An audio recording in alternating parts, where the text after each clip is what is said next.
As the Snow College Badgers kick off their second game of the season, and tonight taking on Community Christian College out of Detroit. Week one, the Badgers were victorious over the Utah Islanders 56-0. A lot of good things in that game, Greg, from last week. Boy, we talk a lot about, Gary, when the Snow Badgers play some of these teams that they should beat. You still got to go out there and beat them, and you still want to look impressive when you do it. And they did look impressive last week. I'm sure we'll get into these stats later on, but excellent offensively, maybe even better defensively last week. And we'll hear it in the pregame, but what surprised me is talking with head coach Zach Erickson. As good as the defense was, they were missing two of their starting DNs. Wow, yeah. So that is incredible depth on that D-line, and we talked about the offensive line.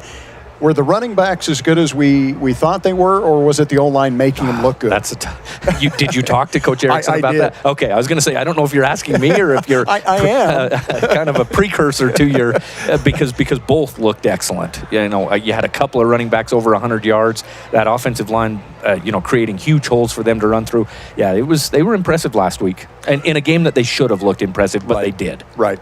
In fact, Coach Zach Erickson says that when they grade them out, looking at the film and so forth, they look at could Zach Erickson have scored a touchdown? In fact, he says you and I probably could have scored a touchdown. I thought maybe you could, and maybe I could 20 years ago, but even now it would have to be all 11 defensive players falling on the ground for me to get into the end zone. We've seen Zach running. We've seen Coach Erickson running up these stairs to get to your interview in the postgame. He looks like he could still go out there and give you a quarter or so on the field, I think. I think he's still very much an athlete, and those days, if I had them, are way in the rearview mirror. That's funny. But we did make some changes. We're going to have Coach Erickson at halftime, and we're going to have the postgame from down on the field. That's great. Put some things together to make that happen.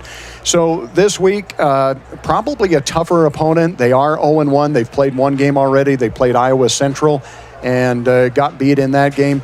But this is a team, according to Zach Erickson, that's got a lot of talent. And you and I have been watching them warm up. They've got some big players. And usually when we talked about this too, usually playing teams like this, it's the O-line and D-line where they struggle. But just judging by size out there, they are in the same ballpark. That was a conversation we had last week a few times during that game last week about how Snow can just kind of lean on. They can push on those, when you're on the offensive side, your offensive line pushing on the defensive line.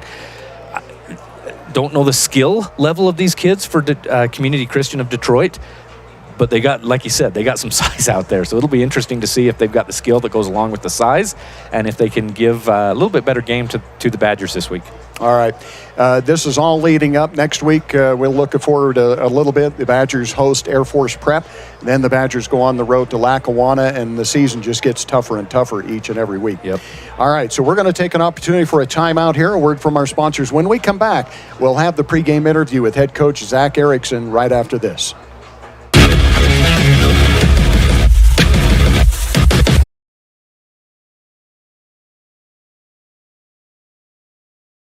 This school year will be different. This year, I'll do my assignments on time. I will listen to my teacher.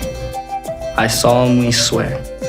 I won't eat any glue. I'll do my homework every night. Every night. Research? No problem. School, I got this. This year will be different. Visit Centricom.com to power your education with the best internet experience. Everyone succeeds with School to the Power of Centricom. We are all part of a team. Whether you are the quiet hero or the newest recruit, the steady anchor or the moral support, your team needs you. At Intermountain Health, Sanpete Valley Hospital, we want to be part of your team. Partner with us on your health and continue to be a game changer for your teammates. At CVMC Medical Clinics, our growing team of physicians and advanced providers are shaping what rural healthcare can be. With an array of specialties available in world-class orthopedic medicine, our footprint is always expanding to ensure our personalized approach is reaching as many as possible. Familiar faces and expert knowledge, all of our locations can offer your family full spectrum care in one place. Available in Nephi, Santaquin, and Fountain Green. CVMC is the place where healthcare is made personal. Want to save money on your internet bill? Who doesn't? You now can save big with a new referral program from MTCC. You can now get a $5 monthly credit for each of your friends who sign up for Fiber Fast Internet or MTCC TV for as long as they remain a customer. Get 10 friends and you get a $50 credit every month for as long as they remain a customer. Now that's savings. Visit manta.com/bringafriend or call or text 435-835-2929 for details. Some restrictions apply. MTCC, connecting your life since 1907.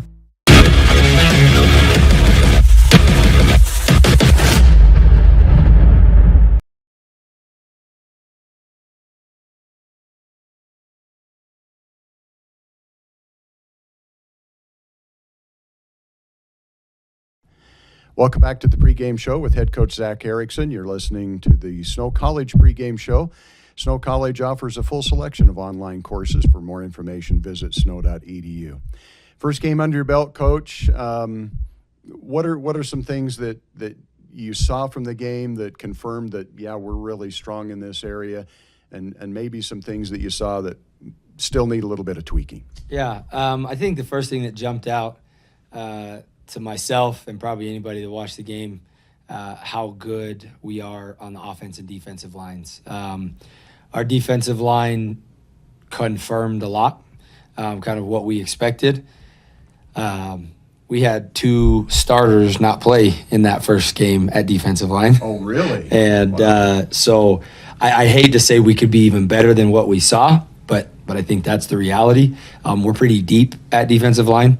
And then, when you have, basically we had 4 running backs pretty much have their way, but, we had 3. No, we didn't. We had 2 that went over 100 and 1 that ended up with 80 something. So that tells me that the offensive line was doing a fantastic job. And there towards the end, you got that second group of offensive line in there. So we played 10, 11 guys on the offensive line, and you didn't see much change as far as the effectiveness of what we were trying to do on offense. And so I think that was probably the biggest thing that, against a live opponent, not in practice, we were able to see the offensive line and the defensive line especially do what we think they're capable of doing throughout the year. And obviously they still have things they got to clean up, but they played really well. If you're saying that the defense didn't start 2 starters, because I was going to say you guys rotated through a lot of defensive linemen in those first 3 series or so. I was calling somebody different almost every time. Yeah, and we have 2 guys that 2 more names that you'll be calling quite a bit this next week because they're not injured, but they had an ankle tweak that we just said we're going to take the time to wait to get you going, and so both of them will probably play this week. Maybe not a ton of snaps, but we got to start getting them ready. But they both could play if we needed them to. And so we've got 2 guys coming. The second part of your question, we were really sloppy first game. We had a ton of penalties. It doesn't show a ton of penalties because they were all offsetting, but even still, we still had 9 penalties for 103 yards, which is way too many. And that was not including the offsetting penalties that we had. And so we've got to clean up that a lot. And then taking care of the football. We actually, we didn't turn the ball over on offense via giving the ball away. We did have a 4th down that we went for that we didn't convert. And so in our building, we consider that a turnover. But you saw Matt put the ball on the ground. We did get it back. And then you saw Tristan, our punt returner, fumble on that first punt return. And so just the ball security is one thing that we really got to convince our guys and teach them that the most important thing is ball security in a football game. Especially, we've forced a punt. We can't fumble that punt return and give it right back to him. And then with Matt, we want Matt's a dynamic player. And like I said last week, he's a guy that we're expecting a lot of great things out of. But he's got to be able to take care of the ball. And he knows that. And he's been very conscious this week of making sure he's doing that in practice. Our defensive guys have been informed. You do everything in your power to try to get that ball out with our running backs. And so it's been a big emphasis as we've gone throughout the week. And so I think we clean some of that stuff up, clean those penalties up, make sure we take care of the ball. Those have been a lot of the big emphases that we've had throughout this week going into this next game. That's good to hear. Offense, defensive lines. I'm a firm believer that you win and lose with offensive and defensive line. And we talked about the running backs in the postgame show after the game this last week. You guys are deep again. Yeah. And it's interesting because we're actually, one of the new coaches on staff has worked for Pro Football Focus, which is basically an analytical company. And as he and I have been talking about grading, like post-game grades, it's been very interesting to get that perspective where they're looking at, okay, how do you grade out a running back? Did the running back actually make a great play, or could you have driven a truck through that hole? And a lot of that this week was, you and I would have scored touchdowns on a lot of these plays because the offensive line was doing so well. And then, we had a total of 6 rushing yards. The opponent had a total of 6 rushing yards, which tells you that our defensive line played really dang good as well. And so, those guys, that 100% unequivocally is where you will win championships, is how well does your offensive and defensive line play, and are you deep enough that if you do get an injury here or there that it doesn't derail your season? And on both sides of the ball up front, I think this is probably some of the best groups we've ever had in my time here. I'm excited for that. All right, let's take a timeout. A word from Snow College, who sponsors our pregame show. When we come back, we'll talk about the game at hand against Community Christian College out of Detroit. We'll be back with more on that halftime show or pregame show right after this. If you've ever ridden an ATV, you know how much fun they are. They're helpful for small jobs, too. Our credit union is your first stop for an ATV loan. Since we are member-owned and not-for-profit, it's a smart stop to make. Utah Heritage Credit Union, your local credit union, federally insured by NCUA. Online at utahheritagecu.org. We belong to you. I thought there was only one way to do college. I knew I needed training to set me up for a great career, but I didn't have 4 years.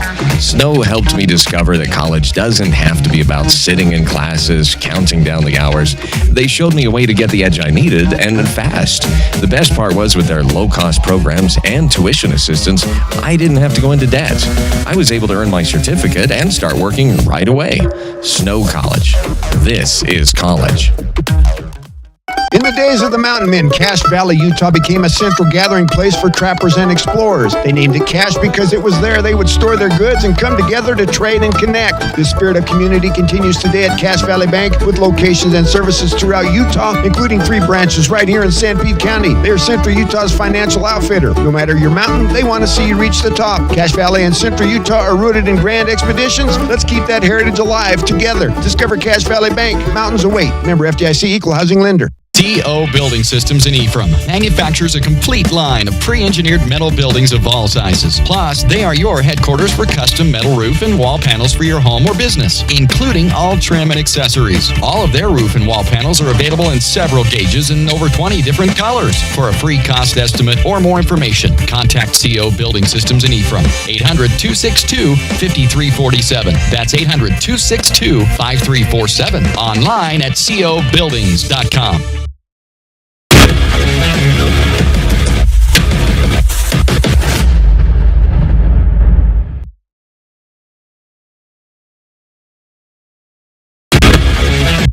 Welcome back to the Snow College pregame show.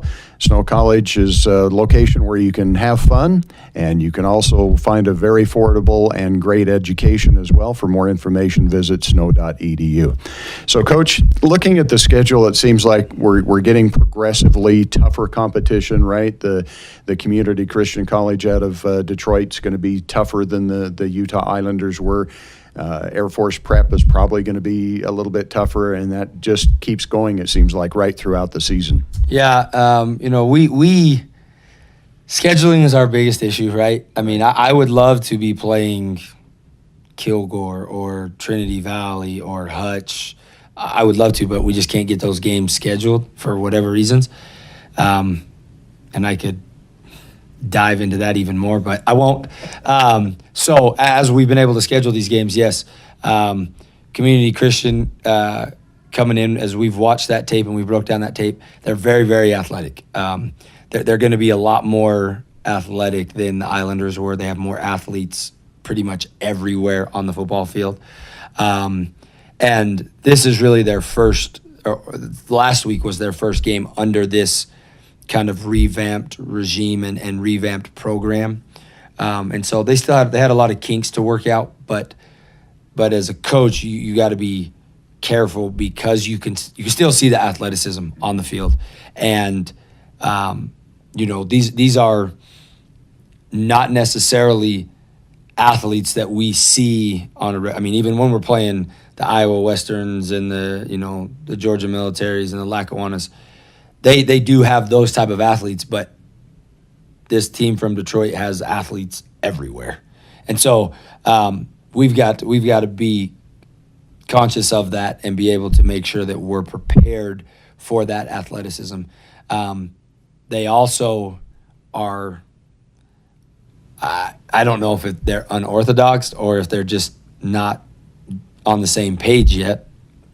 That can also be dangerous because they should be doing one thing and they're doing something else. And so that can make it hard, right? Like from an offensive perspective, when you're game planning, you understand that defenses are supposed to have gap assignments, or they're supposed to have drop assignments in zone coverage, or they're supposed to have pressure assignments in man coverage, right?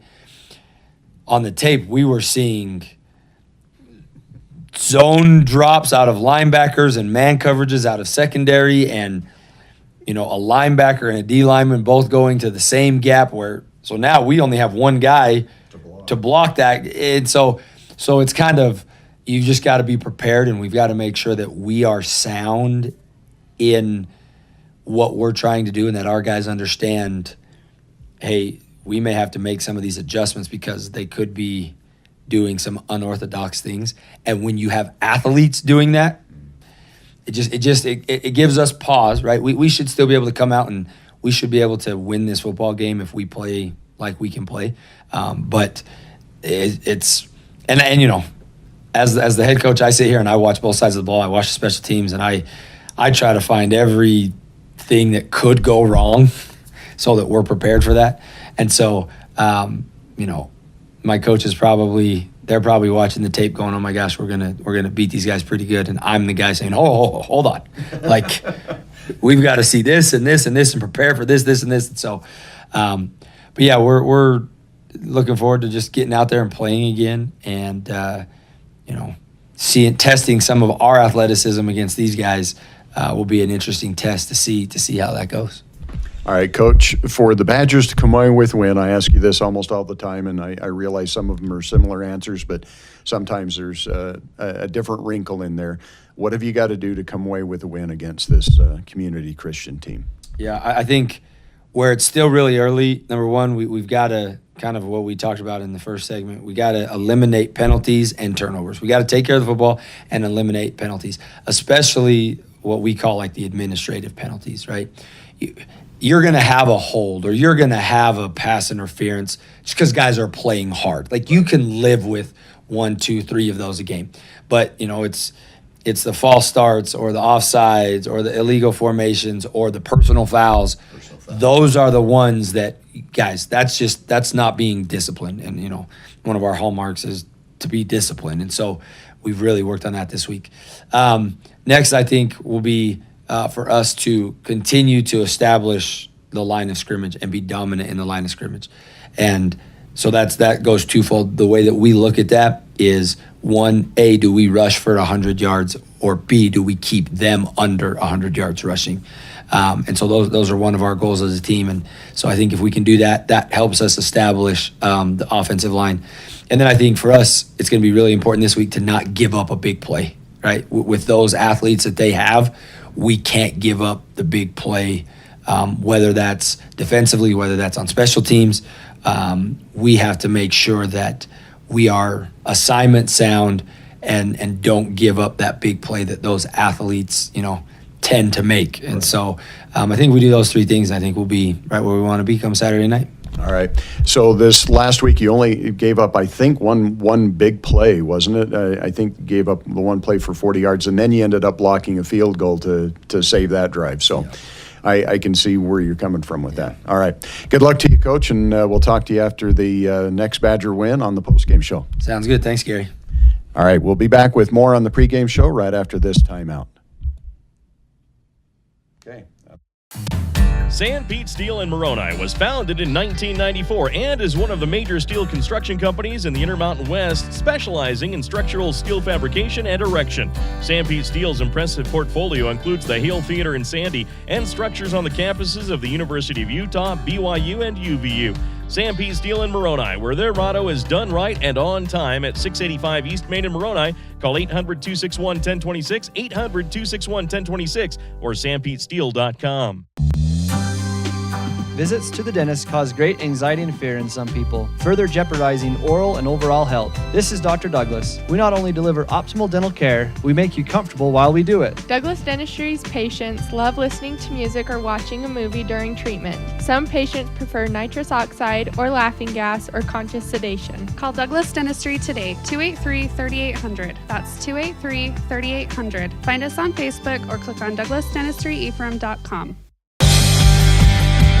Little Caesars of Ephraim and Nephi have expanded to a third location in Gunnison, inside Gunnison Sinclair. Hours Monday to Saturday, 10:30 a.m. to 9 p.m. Come enjoy classics like crazy bread, cheese, pepperoni, and 3-meat treat pizzas. Little Caesars also offers wings, dip, soda, and an awesome family meal deal, including 2 liters of soda, pepperoni or cheese pizza, and a crazy combo for just $9.99. Come enjoy one of the best deals in America. Little Caesars, Ephraim, Nephi, and Gunnison. Doesn't that sound relaxing?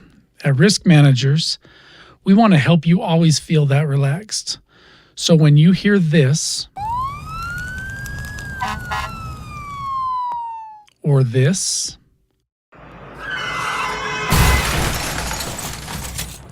or this, you know that you're protected. Peace of mind insurance solutions for individuals and businesses, so that you can always sit back and enjoy your drink.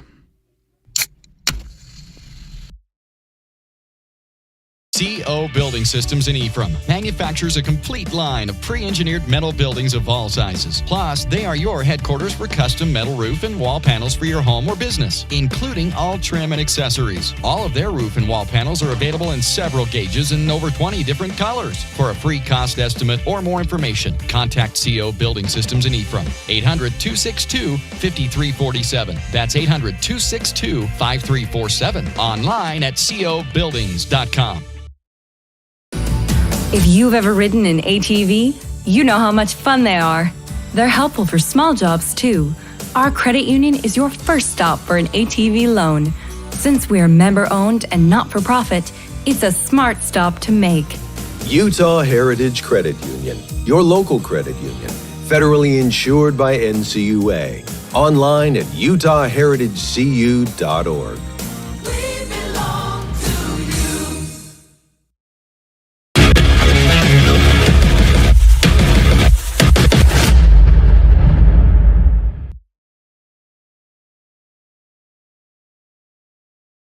Sterner with you, with the sun starting to set in the west. A beautiful view. There's a lot of good views from football stadiums in Utah, but this is one of my favorites. You got beautiful here. The S in the background. I think you were just going to say that. You're going to have the temple lit up here, probably after this season. Next year you'll have that. So that's a great view.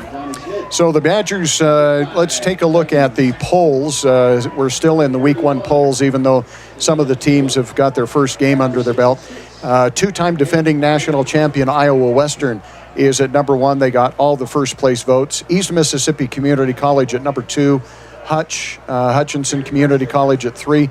Kilgore at 4. And Snow College at 5. The Badgers do end up playing several ranked teams this year. They've got Garden City they've got Iowa Western and Georgia Military and Butler that are all on the schedule to play. So 4 ranked teams that start the preseason here. And was New Mexico Military not one of those? I think they're receiving votes. Yeah, because they were national championship, 2-3 years ago? So the 1 year before Iowa Western. So even if they're not ranked, that's a program right there. Monroe's always been a good program as well that Snow's been playing for years. Lackawanna. Anyway, it's a gauntlet that they've got that in September, October, and then the 1st of November. Let's take a look at some of the scores because there are some other games. Probably the one that is jumping out at me the most here is Iowa Western and Georgia Military. They are tied at 21 in the third quarter with about 4 minutes remaining in that one. Do you know where that one's being played? Sorry, I am not sure. Yeah. Navarro did knock off Garden City 34-20 in a game that was played earlier. Lackawanna defeated Palmetto Collegiate 54-0 in that game. Let's see, Butler defeated Northeast Oklahoma. Or no, that one is still being played in the first half. 13-7, Butler leads that.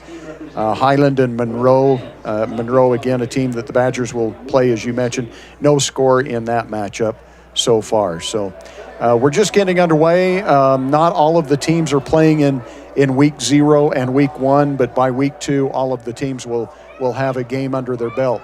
As we mentioned, the Badgers here against Community Christian College Detroit.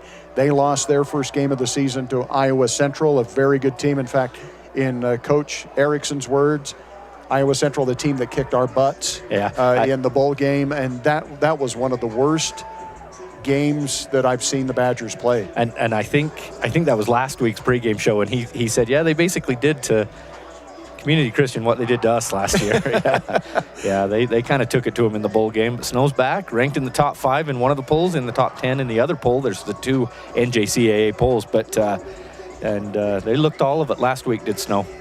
So the Badgers coming out on the field now. The crowd, another good crowd for us. Last week, an excellent crowd. Didn't have the band, and there were students just filled that whole section. It's interesting to see. I mean, you're filling up Terry Foote Stadium to where they've got to put those extra little kind of baseball seats around the outside or whatever, and those even start filling up.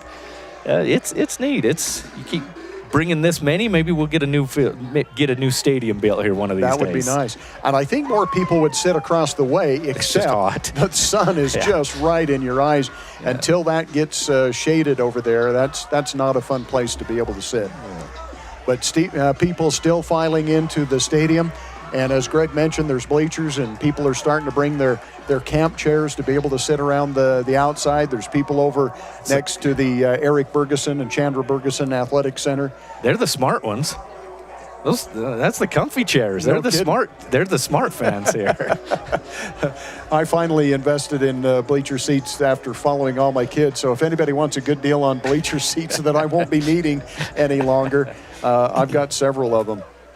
The Badgers, as we mentioned a little bit earlier, Air Force Prep next week here at home, that game at 7 o'clock as well. Then the Badgers go on the road for 4 straight games. They do have a couple of byes in there. They'll be at Lackawanna on September 14th, a bye on the 21st, and then at Butler Community College on the 28th. Iowa Western on the 5th, a bye on the 12th, and then Pacific Northwest Christian College on the 19th. At home for Georgia Military, on the road to New Mexico Military. Monroe College will be at home, and Sussex County at home to finish that. We almost lost our defensive coordinator to New Mexico Military.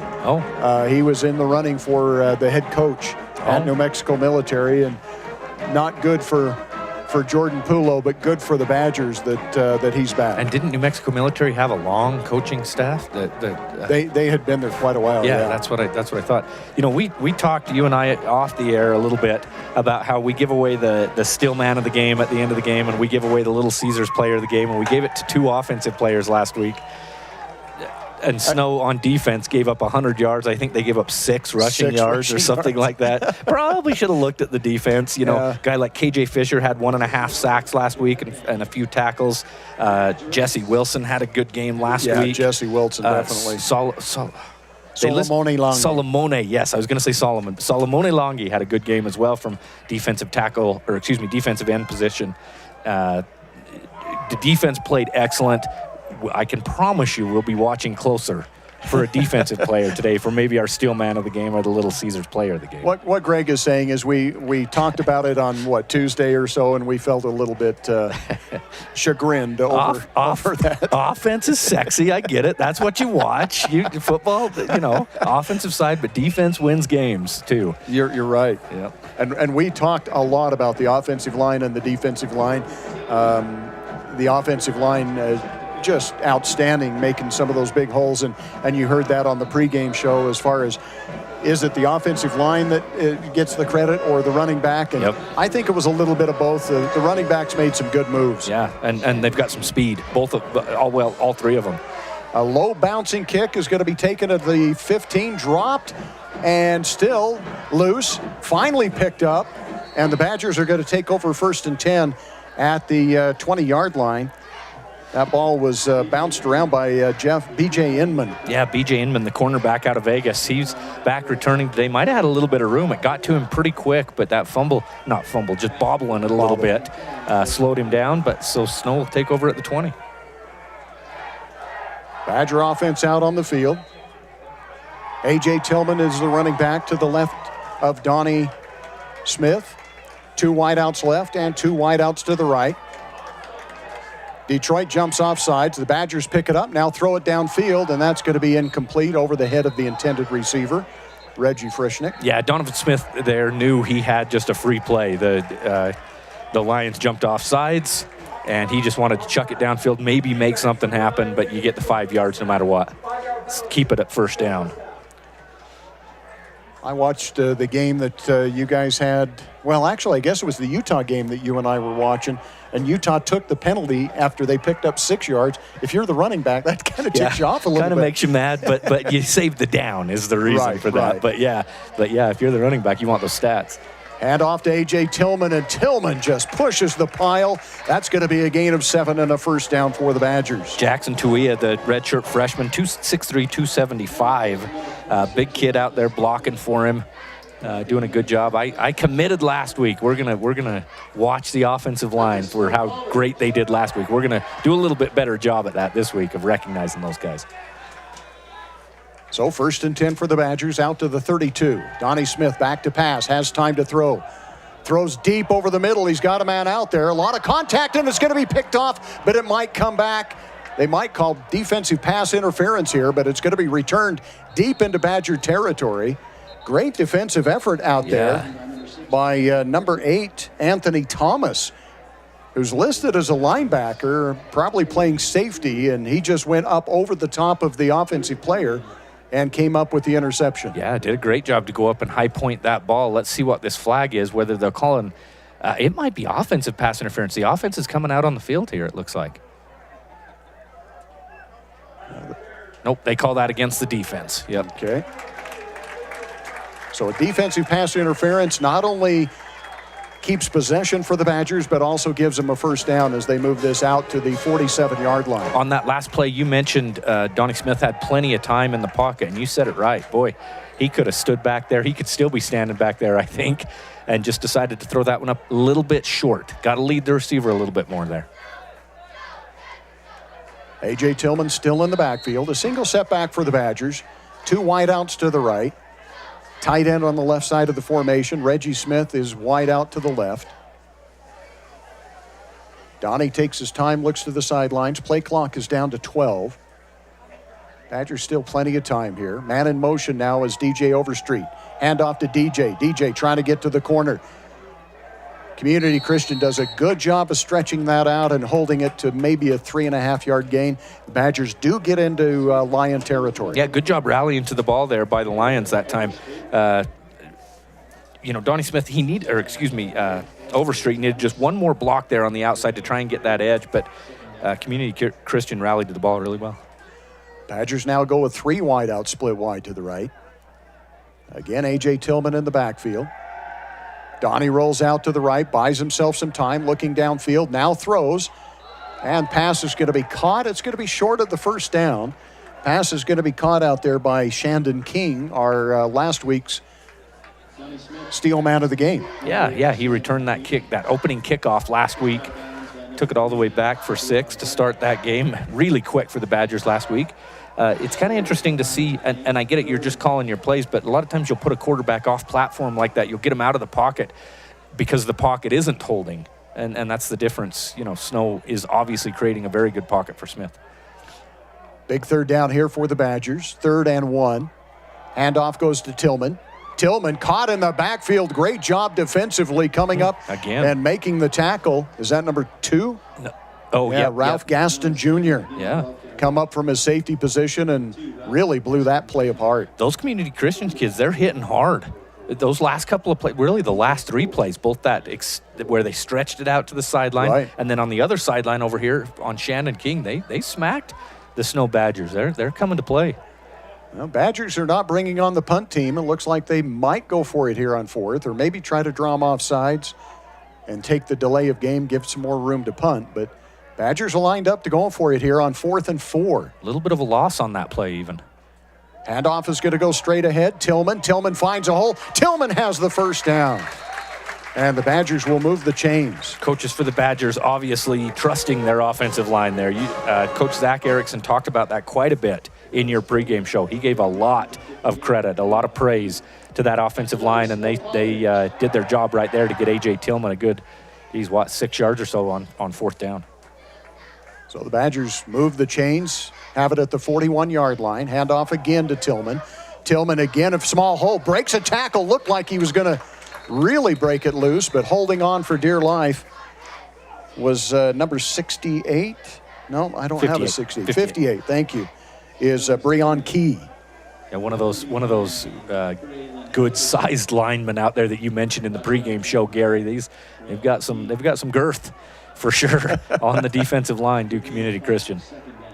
Key loses his helmet, so he goes off, and the Badgers trying to go a little bit quick here on a 2nd and 5. Now Donnie looks to the sideline once again. We've got the backup quarterbacks, 3 of them, signaling the plays in. Long snap count, handoff straight ahead.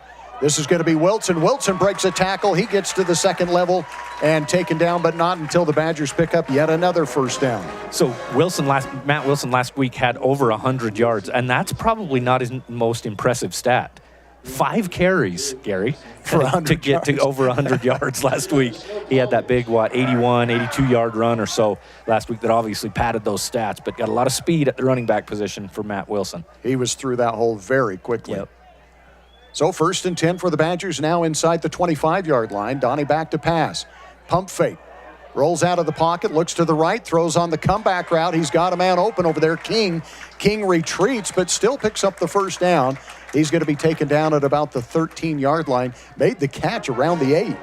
But all of his momentum was coming back towards the ball. Coming back towards that. Good job by him to turn that upfield, stay in front of the sticks, even though he's coming back. Sometimes you'll see guys come back like that and go back in behind the sticks so they don't get the first down. But good job by Shannon to turn that up the field. Badgers have 2 setbacks on either side of Donnie Smith. Donnie hands it off straight ahead. Tillman breaks 1 tackle, breaks another tackle. Tillman is into the end zone. Touchdown. Wow. Again, Coach Erickson talked about, is it the line? Is it the running back that time? I think the initial push on that one was the line, but A.J. Tillman did a great job after the first contact to still get into the end zone. I liked one of the lines I heard on Thursday night when we were watching the U game. That's a grown man touchdown right there. That was right there by A.J. Tillman. Extra point coming up for the Badgers. Extra point being kicked by Keaton Rosequist. The snap is good, the placement's good, the kick is up, and the kick is good, and the Badgers lead it by a score of 7-0. We'll be back with the kickoff right after this 30-second timeout. We are all part of a team. Whether you are the quiet hero or the newest recruit, the steady anchor or the moral support, your team needs you. At Intermountain Health, San Pete Valley Hospital, we want to be part of your team. Partner with us on your health and continue to be a game changer for your teammates. I'm Dr. Brandon. Welcome back to the Snow College and the Robert L. Stoddard Field. Terry Foote Stadium. Gary Chedester and Greg Sterner with you as the Badgers have gone up 7-0 over Community Christian College out of Detroit. Badgers set to kick off now with that 7-point lead. High end over end kick is going to carry into the end zone. It's going to be returned from about a yard deep to the 15-20. Looking at the sidelines, taken out of bounds short of the 25-yard line. And a nice open field tackle that time by the Badgers. That is Matthew Smith. You got a wide receiver coming out there, Mr. Smith, with a big, nice open field tackle right around where they mark it about the 22-yard line or so. Good 80-yard drive by the Templars on that, the Badgers. Oh, boy. I think that's the first time this season, Gary. I think it's the first time in maybe 2 or 3 seasons. Great drive by the Badgers there. 80 yards, took about 5.5 minutes off the clock. Did a little bit of everything, throwing the ball, running the ball, a penalty to help them down the field a little bit. Boy, that penalty was huge. Yeah, the pick. Sure. Not the penalty, the pick. Yeah, that's what I mean, the penalty where he picked it off. If it wouldn't have been a penalty, that would have been coming the other way for Detroit. Good point. Okay, Devin Birch, or is it David Williams is the quarterback. Birch passes it high over the intended receiver. They're saying incomplete. That was really close to a lateral. They list number 18 as Devin Birch as the quarterback, but they list him as a linebacker here on our. I don't see a quarterback listed on our numerical roster, and there's a lot of them that aren't listed as anything. We have no hometowns, no previous schools, very few positions. So I'm going to go with the number Devin Birch. We're going to say their name and hope it's right. What else could we do? What else could we do? What else can we do? That's all we can do. 2nd down and 10. Again, looking at that defensive line for the Badgers who put so much pressure on last week. Handoff goes on the left side. On the carry is going to be Kalen Livers, and he's going to get back to the line of scrimmage, but that's about it. Not much gain there. And 24's got some size as well. Yeah, he does, the running back. Oh, he is a bowling ball. Yep. Not real tall, but you can tell he's got some size to him as well. Yeah. Junior Kafusi and Solomoni Longi were in on the tackle that time. We called their names constantly last week. Junior Kafusi is the one getting the credit for the blocked field goal last week that preserved the shutout. Okay, yeah. Against the Islanders. 3rd down and 10. Badgers show blitz. Now they back up. Offensive lineman moved, and they finally throw the flag. And we don't have his number. But the right tackle moved before the snap, so that'll be a 5-yard penalty. So I think we have a different quarterback than we had at that very first throw. It's like they had him in for one throw, and now you got number 0, Mekhi Hunt, in the game right now, taking snaps. So that's kind of interesting. That is. Change out after one play. Incomplete pass, you're out of here. Yeah. You got one chance, kid. You're walking back to Detroit. Oh, man. 3rd and 15 now as the ball is marked back inside the 20-yard line. And as Greg mentioned, Mekhi Hunt is now the quarterback. And an empty backfield. 3 wideouts split wide to the left, 2 wideouts split wide to the right. The Badgers back off. Now they show blitz again. And now they back off again. Hunt back to pass. Flushed out of the pocket. Stays on his feet. Goes to the left. Has time. Looks upfield. Finally forced out of bounds. And he's going to lose maybe a yard or 2. Good pressure again by the defense. I was surprised he went back to the left, Greg. It looked like he might have had some room to the right. Yeah, I think that was Caden Miller who just barely, for Snow, that just barely got a hold of Mekhi Hunt's jersey and forced him out of bounds from behind. If Miller doesn't get him, he probably would have had 2 or 3 more yards, but not much more. So a punting situation. Is it Shandon King back to? No, usually it's. Not this time. Trying to remember. Second week, and Hadley? No. Trying to remember who it was that was Hudson. Tristan Hudson. High kick. Hudson's going to take it at the 43, and he fumbles it. It's picked up by the Badgers and immediately taken down. But Hudson fumbled the first punt last week, Greg. Yeah, he took a hit. That was gutsy to even take that one without calling a fair catch that time because he got leveled that time. As we mentioned, Community Christian, they're going to hit you. They have come here to play. Yeah. They have smacked the Badgers a few times. The Badgers have returned it a few times as well, not being negative or anything, but they'll hit you. Badgers come out 1st and 10 at their own 43-yard line. That's an improvement on field position that they started the game at their own 20, took it 80 yards for a touchdown, and picked up 6 first downs on the way. Flags on the play. We had somebody move early. We had somebody's. Everybody but the center. Yeah, except on the opposite side. Everything but the nose guard, I think, that okay. time. I think it's offsides. Maybe it'll go against the Badgers. Oh, they're false start, okay. Well, but he's marching it off the wrong way. Okay, now he's going to march it off against the Badgers. So, yeah, false start against the Badgers. Going to be a -5. It'll be 1st and 15. Again, the sun is going to be a factor here for at least the first quarter. Mm-hmm. The shade of the press box has made it almost to the sidelines on the far side. Donnie Smith with 3 wideouts to the left. Play action. Smith looks, got a man deep, and making the catch out of bounds, but they're going to say no, incomplete. It was stripped away from him. Great defensive effort out there by number 31, Bernard Gillian. Yeah, DJ Overstreet, the intended receiver, he went up and got that, high-pointed that right at the top. Coming down, Gilliam, is that what you said? Gillian, yeah. Did a good job knocking that away, running his arms through the receiver's hands to knock that ball out, and incomplete pass. Ball seemed to kind of hang in the air there. It looked like DJ was open a little bit sooner than that. 2nd down and 15. Lions showing blitz. Handoff is going to go over the right side, and a pickup of about 5 yards on the carry for the Badgers. Is that Patterson? Trying to get that. No, yeah, Drew Patterson. Drew Patterson is checked in. That's kind of the pattern they've gone to. A.J. Tillman gets the first series. Patterson gets the second series. So it'll be 3rd and 9, 3rd and long here for the Badgers. 2 wideouts left, 2 right. Donnie back to pass, looks to the left, got DJ Overstreet right over the middle of the field, and he's got enough for the first down. Yeah, that's, again, offensive line creating plenty of time for Donnie Smith to just look down the field, can see over that line, has plenty of time. I wanted to get another guy in there, Nate Weifinkel, doing a great job for the offensive line out there. That time it looked like a zone by the defense, and DJ Overstreet just found a hole and sat down in that hole and waited for the pass. 1st and 10.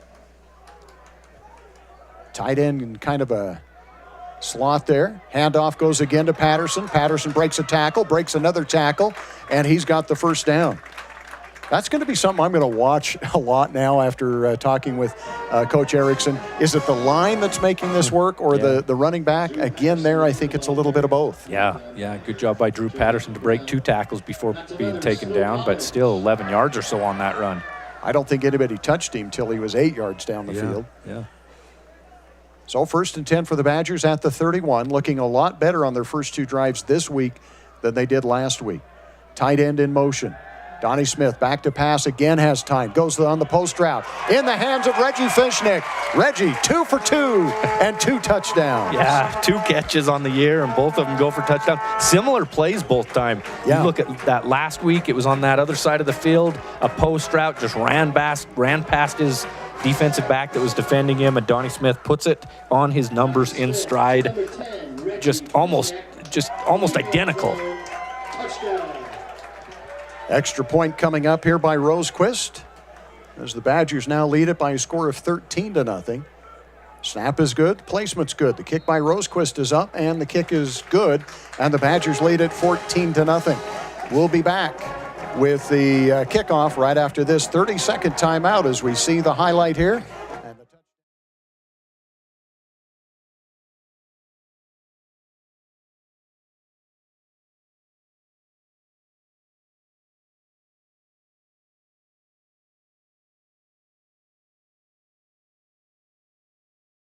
We are all part of a team. Whether you are the quiet hero or the newest recruit, the steady anchor or the moral support, your team needs you.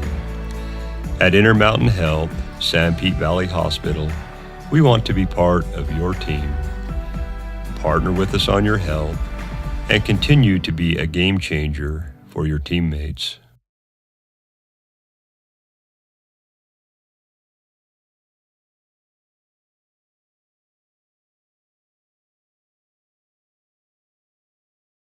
Community Christian will take over. Reggie Frischnick on the touchdown reception from Donnie Smith, and the PAT is good. And the Badgers lead at 14-0 as Reggie gets into the Mountain America Credit Union end zone. Mountain America Credit Union guiding you forward with affordable financial services and expert advice. Details available at macu.com. Checking that Utah Heritage Credit Union scoreboard, 14-0 Snow College. Cam Amalis on the stop there on that kickoff return. So we're gonna have to watch that quarterback situation, see if it looks like we're staying out there once again with Mekhi Hunt. Yep, little dump pass to the running back out of the backfield, down the sidelines, running over people. And that is Jamel Thomas, listed as a tight end. That's a good play right there. You have the H-back. He just kind of fakes blocking and then just rolls out with the quarterback. Easy little pass for the quarterback to be able to hit him on that one. That officially was a 31-yard touchdown pass from Donnie Smith to Reggie Frischnick. So Reggie has 2 catches for 2 touchdowns. Wow. Throw it to me more, Coach. Yeah, it's pretty good percentages. 5 minutes remaining here in the first quarter. And the first down has been picked up by Community Christian out of Detroit. Handoff, flea flicker, back to the quarterback. Hunt looks downfield, got a man open. The pass is going to be caught. And that again is the tight end, Jamel Thomas. Tricky play that time. A little reverse, and then the flea flicker. Back to the quarterback, and Mekhi Hunt, under pressure, puts it on the tight end. Good little play design there by Community Christian. Jamal Thomas has looked great on those 2 catches. Yeah. So, Community Christian in Badger territory now at the 34-yard line, 1st and 10. Hunt, long snap count here. Play clock down to 12. Handoff straight ahead. And again, a powerful run by Kalen Livers. I wish I had height and weight, because Livers, I'm just guessing, is maybe 6 foot and 240. What do you think? Yeah, I think 6 foot is generous. I think maybe 5'9", 5'10", and 240 or so. Yeah, I would say so. Good hit there, big hit there by Mario Williams Jr. for the Badgers. That's going to be a gain of, give him 3 on the carry. But running with a head of steam. Yeah. I mean, he only got 3 yards, but it was well earned. Made some people know who he was. Yeah. Back to passes Hunt. Pump fake, flushed out of the pocket. Rolling to the right, throws downfield, got a man out there, but he overthrows him. Almost picked off out there by the Badgers, B.J. Inman.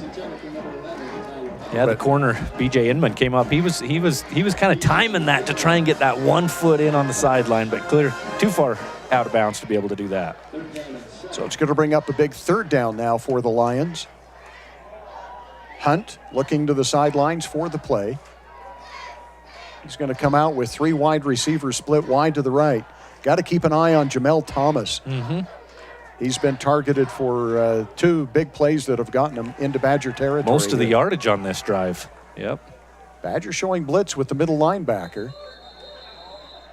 The DN for the Badgers kept pointing at the tackle saying, hey, he moved. He moved. And then they finally threw the flag. That was Tavita Tua that was saying, hey. Tavita did everything but walk over and pull the flag. No, and pull the flag out of the pants of the official. Throw that thing. 3rd and 12 now for the Lions as they're pushed back 5 yards. That's a huge difference. I mean, it is. You think only 5 yards, but 3rd and 7 versus 3rd and 12. Yeah. And either way, it's going to be 4 down territory, I would assume. I don't think they'll punt here near the 40-yard line or inside the 40-yard line even. Some soft coverage, but 3 DBs over here on the right side for 2 receivers. Oh. Doesn't matter because coming right up the middle for the Badgers and making a huge hit is Solomon Lange, who is really making a push here for the player of the game. Yeah, he just came right through that line untouched. I think he came untouched strategically for Community Christian because it was a screen pass being set up, but Solomon got to the quarterback before he could even throw that. And now you do force them to punt. Could you knock them back another 8 yards or so? Well, let me ask you a question, Greg, because you're a really smart guy. I would agree. Do you expect a guy 6 foot, 285 pounds to get to the quarterback Not that quickly? Not that quick. That's what I'm saying. And I get it. I get what a screen pass is and the point of it, but man, you got to give a little bit of a chip on him, I think. Oh, that punt went straight up in the air. Get out of the way. But it takes a great bounce, and then they downed it. Boy, that was headed a great bounce, but Jamel Thomas is used to catching that ball on this last drive, and he just did it right there again instead of letting that go. Yeah, that might have gained another 10 yards, don't you think? I'm kind of chuckling here. I'm not chuckling at Jamel Thomas grabbing the ball. I'm chuckling at how high that thing went, and not very far down the field. Like that's a 40-degree wedge or like a 60-degree wedge. I mean, that thing is straight up and not anywhere down the field. Nice little flop shot. Yeah. But then it hits and runs. Yeah, they're supposed to back up, but that one was headed towards the goal line. Yeah. All right, so the Badgers have their 3rd possession of the game. They scored touchdowns on the first 2. A.J. Tillman on a 13-yard run, and Donnie Smith on a 31-yard pass to Reggie Frischnick. Pass out in the flats is going to be taken by the Badgers. Break a tackle, turn it upfield, and pick up maybe, 2 or 3 yards is all? Yeah, not much doing there. Who's that, 85? You got Steven Sellers. Yeah. Steven Sellers Jr. Out of Chicago. That's where they list, I don't know if it's Stefan or Steven. I'm going to say Stefan. Stefan with an O-N. Okay. Yeah. Stefan Sellers Jr., we'll say. That pass kind of came out of Donnie Smith's hands funny. It was kind of floating funny. Took a little bit longer because it wasn't a tight spiral. Probably cost him a couple of yards there. 2nd down and 8. Matt Wilson in the backfield with Donnie Smith. Quick pass again. They're going to try it again to Stefan. Stefan this time breaks a tackle, turns it upfield. He's going to have the first down out to the 35. You got Nate Weifinkel again, the offensive lineman, coming out of his offensive line position and making a block up down the field a little ways, which allowed Stefan Sellers to get enough for a first down. Looked like a play that maybe could go a little bit longer, but good job by Community Christian to bottle it up. I'm going to jump on it too. Brumfield out there as well, helping lead the way with Weifinkel. Kid's a giant out there, isn't he? He's a big kid. Redshirt freshman. Free play here for the Badgers is Community Christian jumped off sides, and they're going to throw an interception again, but this is going to come back. Wow. That is 2 interceptions that are going to come back on penalties. And I think both of them were Anthony Thomas. Isn't that number 8 out there? Yes, yeah, so right. Anthony Thomas has now picked off Snow twice, and both have come back because of penalties. One was on him, a pass interference that kind of assisted him in getting the interception, and then this one, Donnie Smith knew he had an offside penalty called against Community Christian, so he just chucks it down the field, try to make something happen. So the Badgers will get 5 free ones, and it moves it over to the 40-41. So Donnie did a good job leading Reggie Frischnick on that one post pass, Yes. but he's been a little bit short on a couple of these passes. I'm interested to see if maybe he leads his receivers just a little bit more here when he does these sideline or seam passes. 2 wideouts left, 2 wideouts right. Actually got Reggie in a slot. Back to pass, pump fake, now over the middle. But King was open on a deep route. Yeah. Instead, he goes short, and Cash Kyle is going to make the reception. That's going to be enough for a Badger first down. Cash, big tight end, out of Kahuku High School. Power in Hawaii. What did they list him? 6'3", 234. Got some good size there, and just kind of posted up there where he needed to, right past the sticks. But as you mentioned, might have had 6 if he would have thrown it deep. Hand off Wilson. Wilson again into that second level. Makes another move. Has to dodge his own player, but he gets down to the 25-yard line. I tell you, Matt Wilson is going to be exciting to watch this year. I'm hoping I don't know if we'll run a replay on this. Yes. Yeah, watch this one. Watch him cut. Plant that right foot twice. Boom. Boom again twice. Makes a cut to the left. That's he's juking guys out of his shoe like he's on the basketball court. Wilson again to the left of Donnie Smith. Detroit jumps off sides, but get back. And that is going to be the end of the first quarter of play. Snow College Badgers lead it by a score of 14-0 as we check that Utah Heritage Credit Union scoreboard. Utah Heritage Credit Union is your local credit union with offices in Moroni, Mount Pleasant, my favorite branch, the Ephraim branch, and Gunnison. Proud to support Snow College. We'll take this opportunity for a Central Valley Medical Center timeout. From orthopedics to pediatrics, you can trust CVMC. We'll be back in 60 seconds. I'm Dr. Brandon Beck, and I'm one of the general surgeons at Central Valley Medical Center. One of the best parts of my job as a general surgeon is to interact with a wide variety of people. And many of those people have experienced chronic conditions or painful things for many years. And there is nothing better than helping them to work through those conditions and to have an improved quality of life. I'm happy to be back in Utah at Central Valley Medical Center serving the people in our community. I thought there was only one way to do college. I knew I needed training to set me up for a great career, but I didn't have 4 years.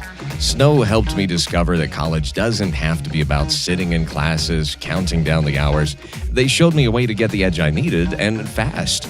The best part was with their low-cost programs and tuition assistance, I didn't have to go into debt. I was able to earn my certificate and start working right away. Snow College. This is college.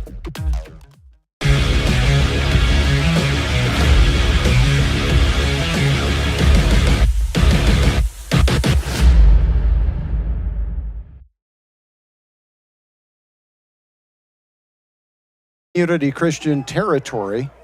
Mark it at the 26-yard line, 1st and 10. Donnie Smith with 2 running backs in the backfield with him. Handoff is going to go to Wilson. Wilson hit in the backfield and dropped for a loss of about 4. I was just going to say we got Drayson Ball brought us the first quarter stats there. Matt Wilson picking up right where he left off last week. 20-yard average last week, 17.5 this week.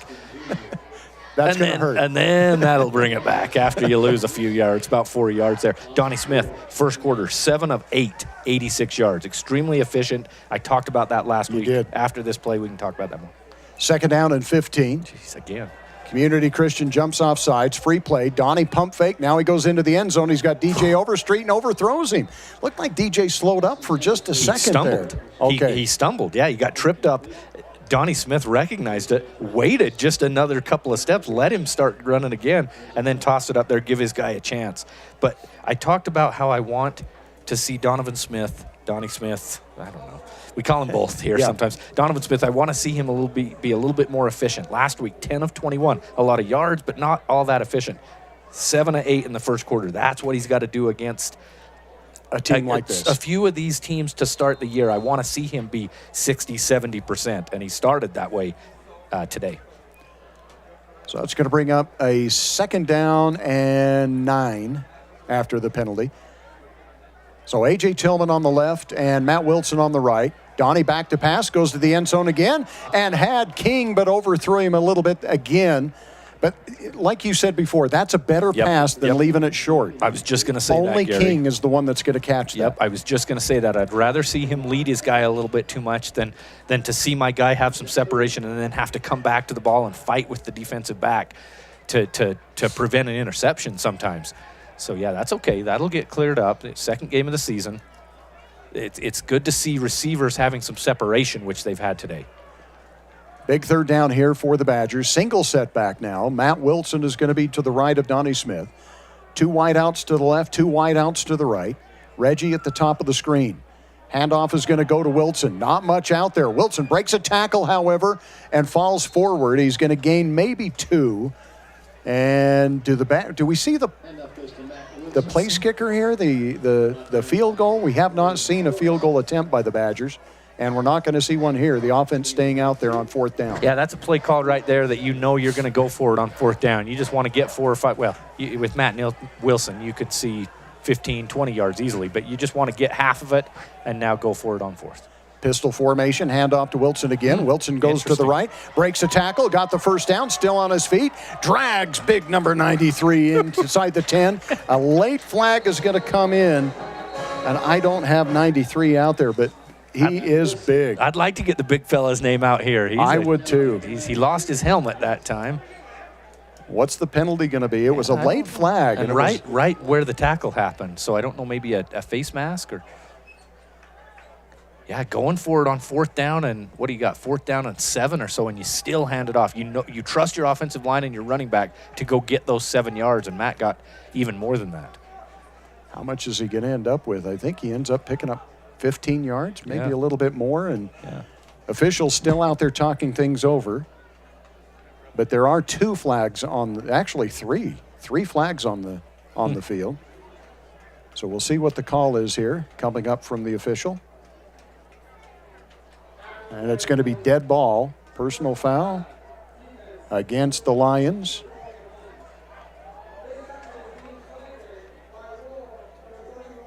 Oh, my goodness. There's an ejection. An ejection on the play. Was it number 31? I tried to hear that number. That's what I heard, 31. Well, and that's tough when you bring that many kids. I mean, you look across the sideline, you don't have a ton of subs. If it's number 31, Bernard Guillen. And we've called his name. Yeah, and he's a integral part of that defense, I think. Defensive back, and there must have been something that we missed. Must have been away from the play just a little bit. So the Badgers have it 1st and goal inside the 5 now. Mark it at the 4. Actually, the 3. 1st and goal at the 3. Matt Wilson in the backfield with Donnie Smith. Reggie at the top of the screen. King at the bottom of the screen for the Badgers. And DJ Overstreet in the slot. The look to Reggie and the corner to Reggie. Reggie, nice adjustment, makes the catch. Are you ready for this? 3 for 3 and 3 touchdowns, Reggie Frischnick. And I said Smith again. I'm thinking Donnie Smith to Reggie Frischnick, and I'm amalgamating those 2 together. Different than those first 2. We talked about how similar those first 2. This one was just a timing route to the corner. Reggie kind of stumbles a little bit, but was able to recover, pinpoint that ball, and bring it in. 3 catches on the season for Mr. Frischnick and 3 touchdowns.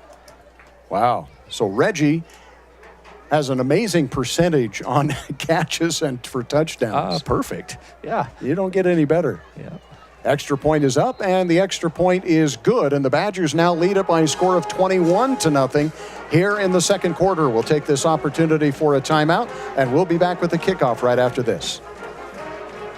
In the days of the mountain men, Cache Valley, Utah became a central gathering place for trappers and explorers. They named it Cache because it was there they would store their goods and come together to trade and connect. The spirit of community continues today at Cache Valley Bank with locations and services throughout Utah, including 3 branches right here in St. Pete County. They're Central Utah's financial outfitter. No matter your mountain, they want to see you reach the top. Cache Valley and Central Utah are rooted in grand expeditions. Let's keep that heritage alive together. Discover Cache Valley Bank. Mountains await. Member FDIC, Equal Housing Lender.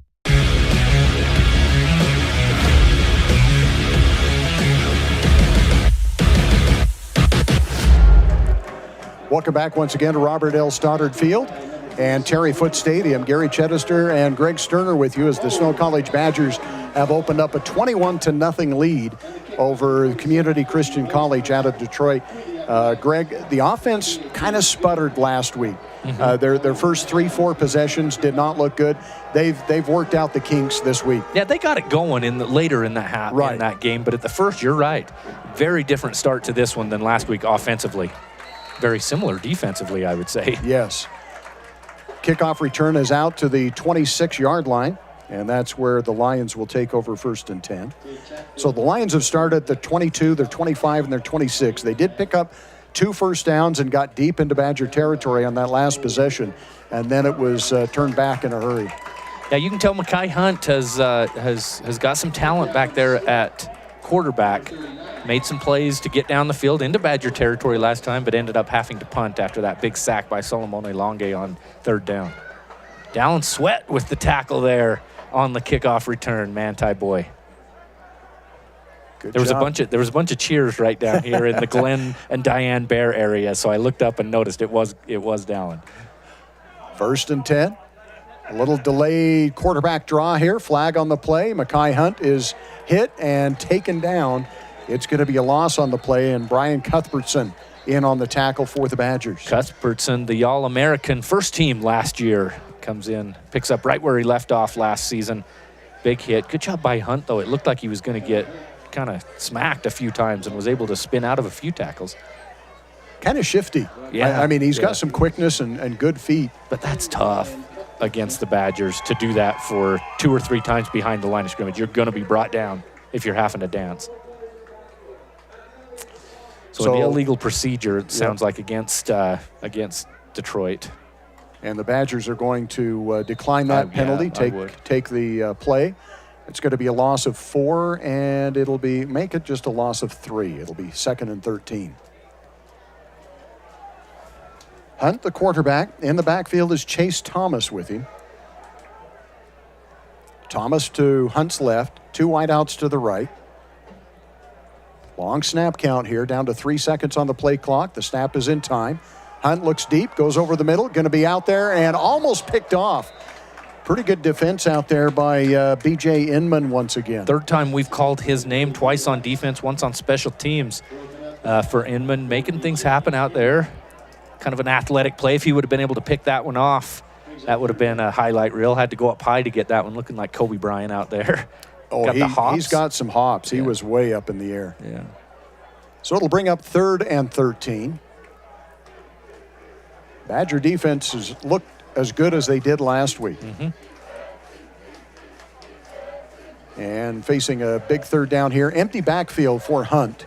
3 wideouts to the right, 2 to the left. Badger defense backs off a little bit now. Hunt wants to run. Now he tries to throw on a little crossing route underneath, but throws behind the intended receiver. Yeah, just under a lot of pressure there, and Hunt just decided he's got to dump that one off. And like you say, couldn't get his feet set to throw it to lead the receiver. Might have had a little bit of room to run. Do you think that clock in his head is a little more active because of the pressure the Badgers have put on? Absolutely. You get hit by Solomoni Longue one time, and you're going to be feeling it. You're going to be counting down in the back of your mind. Might have had a little bit more time that time than he thought he did. So a punting situation. Badgers back deep to receive. Standing at the 39-yard line is, I'll have to check it. Nope. Short kick. And this one is going to not even get to midfield. It was a flag. Tristan Hudson was back deep to receive, but as Greg mentioned, there is a flag on the play here. Yeah, and it was thrown right at the line of scrimmage, right when the ball was snapped. So either somebody for Snow was lined up offside, or it's another illegal procedure. Yeah. And we haven't seen there it is. Illegal formation. Yeah. Illegal procedure. Same thing. Yep. Yeah, same thing. Yeah, just not putting enough guys on the line of scrimmage, Detroit. That's the 2nd time this drive that was called. And they'll mark it off 5 yards from where it was down. So Badgers are going to have excellent field position again. Trying to see where they're going to mark that, but it's going to be inside Detroit's side of the field. So I don't remember if it was on the pregame or not, but this was something I talked a lot with head coach Zach Erickson, because we saw that a lot last week. And I guess it's something they're going to crack down on, not letting that tackle get belly too far out. Yes, exactly. Yeah. So the way I've read it is, I think that tackle is their head is supposed to be kind of halfway through the center's body. Okay. So they'll let you go a little bit further out. That's tough to defend a quarterback when you're right on the line of scrimmage. So they'll let that offensive line bend just a little bit, but your helmet has to be cutting the center in half as he kneels down, or as he bends over. The helmet, not the feet. It might be the feet. I was thinking it was the helmet, but you could be right, Gary. Badgers have the ball. Donnie Smith back to pass, going over the middle, got a man wide open, coming back, making the catch, and then getting into the end zone. For Snow College is going to be Stefan Sellers Jr. And that was one of those where Donovan Smith threw it behind Stefan Sellers that time, but he had so much time. Stefan Sellers had so much room out there. Donnie Smith didn't have much time. He just needed to get that ball out there. He knew if he threw it anywhere near his receiver, it was going to be a touchdown. And Stefan Sellers did a great job to get that into the end zone. 38-yard touchdown, 3rd touchdown pass by Donnie Smith. Well, this is early in the game, but Donnie's definitely making a bid here for player of the game. For sure.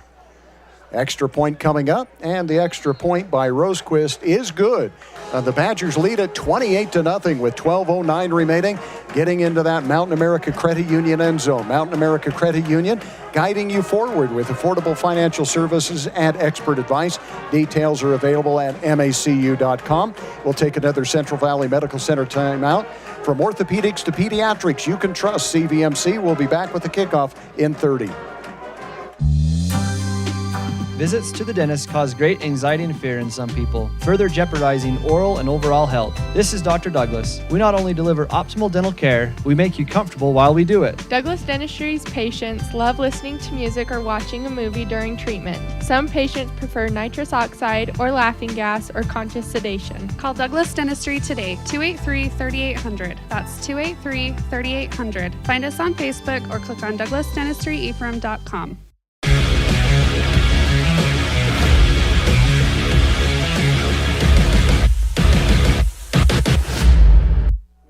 Welcome back once again to Badger Stadium. Gary Chedester, Greg Sterner with you as the sun is going down. The mountains to the east are looking beautiful. High, short, end-over-end kicks going to be taken by one of the up men at the 25.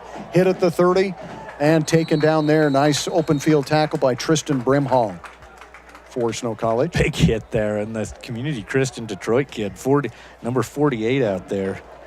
Daniel Sanford Sanders. He took the hit. He delivered a little bit there as well. Or was it Dallin Sweat? I couldn't tell if it was 38 or 39.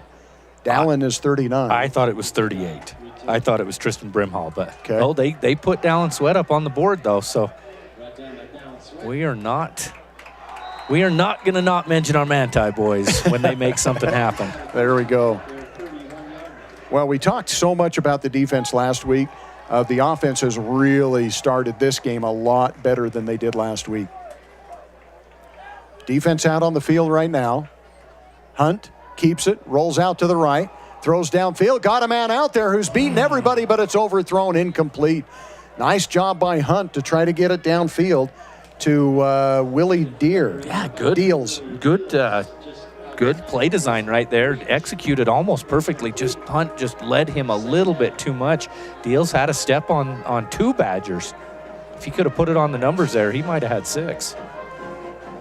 So a nice play by, close to a nice play by Community Christian. It was good play design, just unable to convert it. Yeah. So empty backfield this time for Hunt. Hunt's going to have 2 to the left, 3 to the right. I'd keep an eye on big number 12, Jamal Thomas. Lines up in the slot. Hunt, under pressure, gets out of the pocket, now throws, and there's Hunt. Hunt makes the catch. He should have the first down. Yeah, you called it right there. You called it who they were looking for. Looked like Hunt was looking for him first, and then he decided to roll out, and the defender left Jamel Thomas there. And then a big hit by Jaden Wright. 6', 195 linebacker come up and hit him. So that'll be another first down here for the Lions. Lions going to send 3 wideouts to the left. Again, Thomas in that slot. He's listed as a tight end, but he's lined up more in that slot position. Single setback with Hunt. On 1st and 10, Badgers backing off, giving a little bit of a cushion. Under pressure, and Hunt is hit immediately. Who's that coming right up the middle for the Badgers? Yeah. Is that big number 40? KJ Fisher. Yeah, we talked about him last week. He had a sack and a half last week, got his first one here. They were trying to set something up there. I don't know if it was maybe a screen pass or a quick pass to the outside, but KJ Fisher blew that up immediately. And again, it's that speed from that defensive end position. The linemen have got to at least slow him down to give the quarterback more time for that screen pass. Which I'm not even sure that's what it was, but I'm guessing. Yeah, it was something. It was something quick because they let those linemen come through immediately. And now the Lions taking a long time here. 8 seconds on the play clock. Maybe just going to call a timeout. Yeah, here, they might. They're going to have to, or take a 5-yard penalty. And they are going to take a timeout. We're going to take the timeout as well. This is another Central Valley Medical Center timeout. From orthopedics to pediatrics, you can trust CVMC. Call 435-623-3200. As we go out, we'll check that Utah Heritage Credit Union scoreboard. Utah Heritage Credit Union for auto, ATV, mortgage, and new home construction loans. Snow College 28 and Community Christian of Detroit 0. We'll be back in 30 seconds.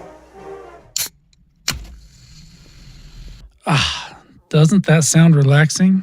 At Risk Managers, we want to help you always feel that relaxed. So when you hear this, or this,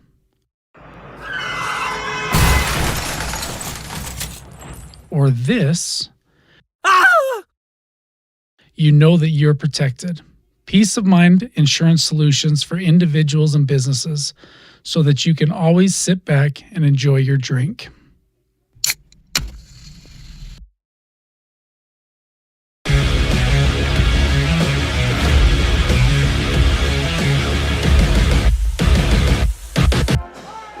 And welcome back. Thanks to our sponsors who make this broadcast possible. Sanpete Valley Hospital, Douglas Dentistry, Little Caesars Risk Managers Insurance, Cache Valley Bank, Utah Heritage Credit Union, CO Building Systems, Centricom, Manti Telephone, and Central Valley Medical Center, as well as Mountain America Credit Union. Second down and a lot. I'm going to say 19. Might be more. Hunt rolls out under a lot of pressure and just throws this one away. Boy, but you see the athleticism of Mackay Hunt in the backfield, able to get away from multiple Badgers chasing him down just to not lose yards that time. KJ Fisher again with a lot of pressure from that left defensive end position. And also coming up the middle was Monakula, I think, who's subbed in. He's one of those defensive tackles out there. See big number 14, Junior Kafusi. You notice him because not your typical defensive end number. Right. Number 14. You got Ty Detmer out there, but twice the height. And you've also got Jesse Wilson, who's 19. Oh, that's right. Boy, slot man for Community Christian just took off running, then holds his hands out like, hey, why didn't anybody snap the ball? I don't know. He's the only one running. Yeah, I don't know. Look around, buddy. That's probably a you problem. Yeah. Don't mean to pick on him, but it was just kind of interesting that he felt like he was the only one that had the snap count correct. So third and a lot. You're the banker. You know numbers. Did you add that up quickly? Is that 21? No, yeah. They got to get to the 47, the other 47. How about that? Yeah. So third down, big third down here. Hunt under pressure again. Gets away from the pressure, turns it upfield, breaks a tackle, still on his feet, finally wrestled out of bounds. That's going to be a gain of about 8 yards. Nice job by McKay Hunt, but again, pressure immediately. He doesn't even have time to look downfield, Greg. Yeah, no, it's going to have to be a quick hitter with that Badger defensive line and their ears pinned back coming after the quarterback. Big hit on the sideline, Hervin Lewis for the Badgers making the tackle. And I think it was Kafusi that flushed him out of the pocket. Yep. So that's going to bring up a punt situation. So one first down for the Lions, and now they're forced to punt. And the Badgers back deep to receive the punt. Kick is away, a lot of pressure. Fair catch signaled for and taken at about the 28-yard line. Nice job that time by Tristan Hudson. Has had a few issues that time. Wisely just take the fair catch, make the catch, and give the ball back to your offense. He had a really good return last week too, though. After that initial one that it kind of muffed it a little bit, had a really nice return up the field. Obviously, he has some wheels. That's why he's back there. Good point. So, how deep do you get into second string quarterback, third, fourth string running back, second string lineman? Second half, don't you think? Second half? I think you before, finished the before first the half. second half, yeah. But the Badgers already have a bigger lead now than they did last week. Yeah. I think it was 28-0 at halftime last week. But we still have 9 minutes. Yeah, exactly. Yep. Handoff is going to go straight ahead. Breaking tackles is Tillman. Tillman bounces it to the outside. Straight arm down the sideline. Finally pushed out of bounds. Right at midfield looks like where they're going to mark it. A.J. Tillman just kind of moving around through that line. He did have a hole, but a lot of that's on his own again. Yeah. He's a stud. He's just a good running back that knows how to read his blockers and go off there. When I used to coach just little kid, middle school football, I always used to tell guys, run off their hind end. See where your blockers are and run to the other side. And he does a good job of that. 1st and 10 right at midfield for the Badgers. Overstreet in motion. Play action to Overstreet. Over the middle to Shannon King. Ball is tipped. Incomplete, but a flag on the play. Yeah, I thought that was pretty good coverage out there. I did too. Trying to see number 3, Trayvon Brown, out there. So I don't know if they're going to call a face mask. I wonder if Trayvon Brown reached up and grabbed Shannon King's face mask as they were trying to make it downfield. I mean, obviously that's what it's got to be. That is it. Yeah, I thought he had pretty good coverage there. I didn't know that was the right guy to throw the ball to. Do we have that by chance? Do we have that again, Ira? Ira Bowman engineering this game for us. But we're ready to go back. So 1st and 10, the Badgers get it moved to the 35-yard line. 8:30 remaining here in the first half. Handoff to Tillman. Tillman runs over a player, drags a player. Yeah. I thought he kind of lowered the shoulder and almost ran over, drags it for a gain of maybe 6. Yeah, what else can we say about A.J. Tillman? Guy just he runs with power, he runs with speed. He's the type of guy that, if he has big games like he has these first 2 weeks against that later schedule, he's a guy that can be an All-American. I agree. Reminds me of Targi Lamson. Yeah. Who played here for the Badgers, who is now down at Southern Utah. Smith, late delayed pass, is going to go down the sidelines to the tight end, Caden Eggett, who had 2 touchdowns last week. Didn't we give him the Little Caesars Player of the Game last week? I think we did. That was Caden Eggett, yeah. I love those I talked about it when Community Christian did it in the first, or earlier here in the first half. I love it when you get a tight end, they just block for a second and then just peel off. Nice, easy pass for your quarterback. A lot of times, Eggett did a good job to get more yardage, but a lot of times it's only 4, 5, 6 yards, but it loosens up that defense a little bit. I think they're just good, high percentage plays. 1st and 10. Badgers have the ball at the 23-yard line. A.J. Tillman in the backfield with Donnie Smith. Smith back to pass, looks to the left, goes over the middle, got a man out there, but overthrows DJ Overstreet. Yeah, I don't know if DJ might have got hung up just a little bit as he was trying to go down the field, or if that was just an overthrow, because he was wide open. He was wide open. But again, it goes back to, if you're going to miss a little bit long, don't underthrow it. But there was a lot of separation for DJ on that play. Probably could have underthrown that one a little bit and still got a touchdown. Yeah. 2nd and 10. Plenty of time on the play clock. 7:12 on the game clock. And it is stopped after the incomplete pass. Frischnick split wide to the left. Shannon King wide to the right. Eggett, your tight end, is in the slot to the right. DJ Overstreet is your slot to the left. DJ comes in motion. Play action to him. You've got Reggie Smith, who is held at the line of scrimmage. Where's the flag on that? Yeah, it looked like Reggie Frischnick was held. Oh, no, that's not Reggie. Bit. I thought it was Reggie. It's not. I was going to say that just really ruined his average. Matthew Smith was the intended receiver out of Pleasant Grove. But I thought he was being held. Yeah, it looked like it. Right at the line of scrimmage. And you can bump there right at the line of scrimmage, but if you're grabbing jersey and holding, obviously that's not legal. Big 3rd down here. 3rd and 10 for the Badgers at the 23-yard line.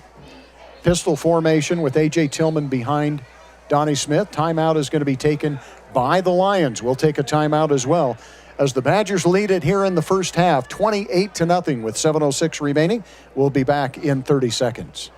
In the fast-paced world we live in, every second counts. Whether it's staying productive in your home office or enjoying entertainment with no buffering. With CentraWave from Centracom, experience ultra-fast, next-generation, reliable internet that keeps your whole family connected.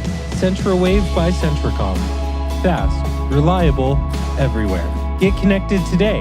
Visit www.centracom.com/CentraWave or call 1-800-427-8449.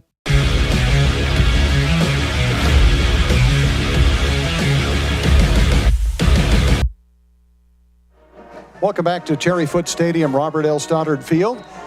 On the campus of Snow College, Gary Chedester and Greg Sterner with you, bringing you Game 2 of the Snow College Badgers on the season, picking up their first win of the year last week, 56-0 against the Utah Islanders, and leading the Community Christian College Lions out of Detroit by a score of 28-0 here. Big third down coming up for the Badgers. Yeah, right on pace for similar to last week. A lot to a little. Badgers go with 3 wideouts to the left, King to the right, A.J. Tillman in the backfield. Play clock is down to 13. Donnie steps up to the line and maybe changes things. Now comes back, gets everybody set. Play action, quick pass is going to be out in the flats to DJ Overstreet. Overstreet gets a great block on the corner and turns it upfield, tries to stay in bounds and pick up even more, but he does pick up the first down. Nice block on the corner, Greg. That was perfectly executed for one of those wide receiver screens like that. Not only the blocking out in front of DJ Overstreet, but also Donnie Smith put it right on the hands where he needed to, right on the numbers to where DJ could just take that right up the field right after he catches it. So 1st and goal now for the Badgers.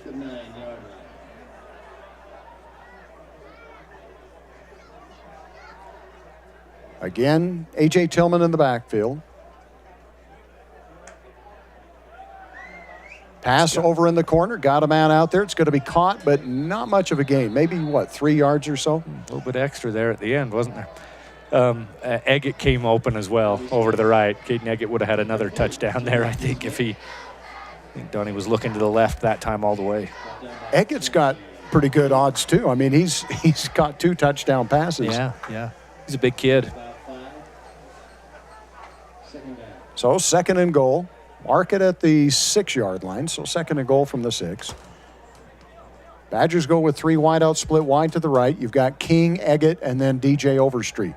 Tillman in the backfield. Low snap. Donnie rolls to the right under pressure. Throws in the end zone. He's got DJ Overstreet. Touchdown, Snow College, flag on the play. Oh, wow. DJ had to go low. I'm wondering if that's going to come back with a holding. Looks like it's going to be a holding against the Badgers. But a great pass. Donnie Smith put that right where he needed to. DJ Overstreet had to go low to get that one. But you're going to see that play ran again. Well, tough break, and we do have an injury out there. It looks like a Lion is down on the field just inside the 5-yard line. We're going to take the opportunity for a timeout. A word from our sponsors as they attend to that young man from Community Christian. We'll be back with more right after this. We are all part of a team. Whether you are the quiet hero or the newest recruit, the steady anchor or the moral support, your team needs you. At Intermountain Health, San Pete Valley Hospital, we want to be part of your team. Partner with us on your health and continue to be a game changer for your teammates.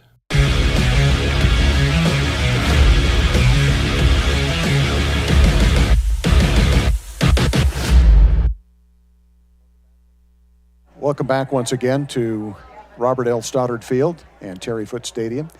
The players still down on the field. In fact, it looks like we've got 2 players that are a bit shaken up. Do we have that replay, Ira, on that last play that happened down on the touchdown? I really think it was the 2 Lions that ran into each other. We kind of missed that action. But if I remember right, it looked like 2 Lions ran into each other, both of them shaken up. One is going to come over to the tent. Well, maybe not the tent, but he's going to be attended to by Brandon Hales, one of the trainers for Snow College. Oh, yeah. Come over to the snow side. That's interesting. They probably didn't travel anybody. Sure. And so that's D'Angelo Hobbs. that is being attended to on the Badger sideline. And finally getting to his feet is the other player, and Dr. Day down there attending to that player for Community Christian. Thanks to Dr. Day for being here. Cameron Ledbetter looks like the other one on the other side. I don't know of many people that love football as much as Dr. Day. He is a football fanatic. Oh, yeah? Maybe just a hair under D. Bob Bailey. He's not going to lead the chants, but he will not miss a game if he can help it. I think he's planned on making a few of the trips for the Badgers. Now he's going to attend to Hobbs. Okay. And see if good he's to have okay. good medical staff at a football game for sure. So the holding call is going to move the ball back to the 16-yard line for the Badgers. Donovan, quick pass out in the flats. The pass is going to be caught and into the end zone, touchdown. That was almost picked off, Greg. Yeah. But then it turns into a touchdown. Yeah, Matthew Smith, his first touchdown of the day. And as you said, Community Christian had a lot of green grass in front of them if they were able to pick that one off. But Matthew Smith went up and fought for it, brought it in, and then he had green grass in front of him. So Matthew Smith catches the ball from Donnie Smith, so it's a Smith-to-Smith touchdown pass. And the extra point coming up here by Rosequist. The extra point is a low driving kick, but it does get through, and now we have a late flag thrown. So we're going to keep it right here for a second and figure out what this call is going to be. And how long was that touchdown pass? 16 yards. 16. Yeah, pass just Snow obviously likes those quick little wide receiver screens. I like to call them an extension of the running game. It's quick. It's right at the line of scrimmage. You get your athletes out one-on-one, try to make one guy miss, and a lot of times you'll have a lot of room down the sideline if you can do that, just like Matthew Smith did that time. All right, illegal substitution is the call, and that is going to be declined, so the Badgers will take the extra point. So with 5:29 remaining here, Smith to Smith gets into the end zone. That's going to be the Mountain America Credit Union end zone. Show your school pride with the Snow College debit card from Mountain America Credit Union. Those credit cards are available now at the Ephraim branch. Mountain America Credit Union, guiding you forward. Visit macu.com. The Badgers up 35-0 as we check that Utah Heritage Credit Union scoreboard. By the way, the Badgers also get a first down on that play, a Douglas Dentistry first down. Douglas Dentistry with in-house financing. Show off that smile. Badgers set to kick off here. It's going to be a driving kick. Going to be taken at about the 5-yard line, out to the 10, the 15. Slowing up, trying to make a move at the 20 and taken down there. Looked like the return man left his feet a little bit that time, and that's a scary proposition against those Snow College Badgers that are racing down the field to try and stop you. Dallin Sweat making a name for himself. He's Another in on one? that. He's in on that play again. Good for Dallin. Good for Dallin. Dallin had 168 tackles on the season last year for the Manti Templars, led the entire state in tackles. Every game the kid would have 15 to 20 tackles, it seemed like, and got 3 today. I told the coaching staff, I said, he might be undersized for what you're used to, but nobody has a better motor than Dallin Sweat. Yep. So I'm glad to see him out here wearing the Badger blue and white right now. 1st and 10. Mark it right about the 21-yard line. High snap. And that's going to give the Badger defensive line time to swarm. The ball comes loose before the whistle is blown. And going back and coming up with the fumble recovery is Hunt. Yeah, the quarterback there able to be Johnny on the spot to fall on that, to not give the ball to the Badgers, but huge loss there. Running back that time, I think it was Jacob Green, and he comes up hobbling. He goes down, need to be attended to by the medical staff. So looks like he might be down for a minute. We're going to take this opportunity for a timeout as well. And we will be back with more right after this Central Valley Medical Center timeout. From orthopedics to pediatrics, you can trust CVMC. We'll be back after this. My name's Jared Livingston. I grew up in Sanpete County, Utah. I remember going down to the feed company back in the little offices there. Got my first loan through Utah Heritage Credit Union.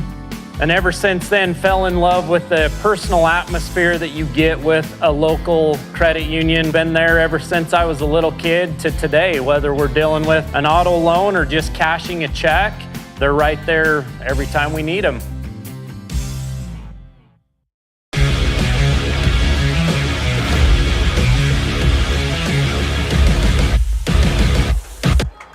Well, good for Jacob Green, able to get up and get off the field under his own power. It's going to be a second down, and I'm guessing we're close to 20 yards here. 2nd and 20. Ball at the 11. They've got to get to the 31 for a first down. Hunt at quarterback once again. Shotgun formation. 3 wideouts to the left, 1 to the right. Single setback to his left. High snap, but he's able to corral it, and he is swarmed under again. Driven back into the end zone. Flag comes in. But, boy, that Badger defensive line just powers its way right up the middle. Junior Kalfusi, who we've mentioned him a lot, is in there. It's tough when we've called some of these games. We'll be watching the white hat to see what this call is, but you and I, these last few years, we've called some of these games where the Badgers just really overpower teams, and some of them got into the 80s, and I think there was even one that got into the 90s maybe. It's tough to stay motivated. I'm interested to see how opposing teams stay motivated against Snow College with this. You got 34 more minutes of this. Right. And you can't do anything on offense. I mean, immediately when the ball is snapped, there's a Badger defender or 3 on you. So, anyway. One of the other players right up the middle, Jesse Wilson, we've mentioned him a couple of times. So you've got 14 and 19 on that defensive line on this right side, and they are just wreaking havoc. So big third down here. Quick pass out in the flats. And the Badgers coming up defensively, trying to make the tackle, at least forced him out of bounds. Yeah. It's going to be a gain out to about the 7-yard line. But even that play, Greg, it's a quick hitter, but how fast the Badger defensive backs are able to converge on that play. Yeah, you get those defensive backs. And I think the defensive back there was smart. I think he was kind of tugging on the back of the jersey, might have got a horse collar call, just kind of let go, just kind of guided him out of bounds instead of being more violent and trying to rip him to the ground. So smart job by him. So the ball is marked at the 7. Definitely a punt coming from the end zone here. And Tristan Hudson back deep to receive. He's standing at the Christian College 40-yard line. Late substitution for the Lions, and the play clock is down to 0. So it'll be about a 2.5-yard penalty here. But that moves him back close to that back closer. line. That's tough. Yeah. The Badgers declined it. Oh, and you remember last week we had the offsetting? The Badgers actually declined it. Oh. They did decline it. Just out of pity? Just out of sympathy? I mean. Courtesy? Yeah. I mean, because like this, Yes. you could have marked him back another 3 yards, but Yeah. Just trying to keep the game rolling. Badgers try to block it. High kick is away. Pretty good kick. Oh, and actually it's not Hudson. Back deep to receive for the Badgers on that one was Matt Wilson, and Wilson just lets it go out of bounds. And the Badgers will take over 1st and 10 at the 45. Pretty good kick to get that out of the end zone and have it bounce near the 40-yard line. Just over 40 yards on that punt. Best punt of the night for sure by Community Christian. Badgers will have their 2nd best field position.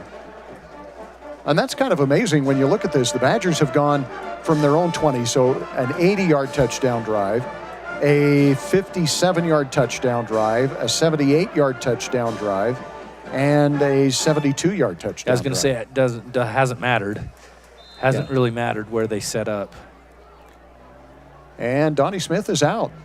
So Kyson Condi back in. There you go. Or in for the first time. And a nice conservative handoff to Drew Patterson, and Patterson gains good yardage. We were impressed with him last week when he came into the game. That's going to be close to the first down. In fact, they're going to give it to him. Yeah, Kyson Condi just kind of rides that, decides whether he's going to keep it himself, just read those defensive ends, and then hands it to his running back. Good play there. Good 10-yard gain. And you said he played at Provo, but he's from Provo High School. Springville? Spanish Fort. Spanish Fort. Yeah. Didn't want to play for the Dons, huh? I don't know the story there. He's Just saw an opportunity in Provo, I'm sure. He's a relative. I thought you knew all that. You do know. Sorry. Gain of 5 by Patterson once again. Boy,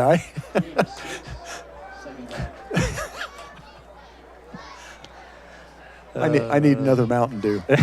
Mountain Dew 0. Get it Zero. right. Get it right. That's right. No calories there from my man Gary and me, both of us. No sugar. Both of us drinking the no sugar because we're old. Some of us older than others. So Condi with Patterson in the backfield with him. 2 wideouts left, 2 wideouts right. Quick pass is going to be out in the flats. Breaking a tackle, turning upfield, picking up the first down, but flag on the play. Is that going to be a late hit, Craig? Yeah, it looked like Kyson Condi got taken to the ground. Let's see. Or is the official tapping? Oh, he's just turning on his mic. I was wondering if he was tapping his side like sometimes they'll do if it's a false start or an offsides. But, yeah. Roughing the passer is the call. Yeah, hit him a little late there. So a nice completion and tack on 15 yards after it as well. So the Badgers do pick up the first down and add more yardage to it. And they're going to set the game clock warning. to 2 minutes. Yeah, 2-minute warning. We'll take this opportunity for a timeout. Snow College Badgers lead it by a score of 35-0. And checking that Utah Heritage Credit Union scoreboard on our way to a Central Valley Medical Center timeout. We'll be back in 30 seconds. I thought there was only one way to do college. I knew I needed training to set me up for a great career, but I didn't have 4 years. Snow helped me discover that college doesn't have to be about sitting in classes, counting down the hours. They showed me a way to get the edge I needed, and fast. The best part was with their low-cost programs and tuition assistance, I didn't have to go into debt. I was able to earn my certificate and start working right away. Snow College. This is college.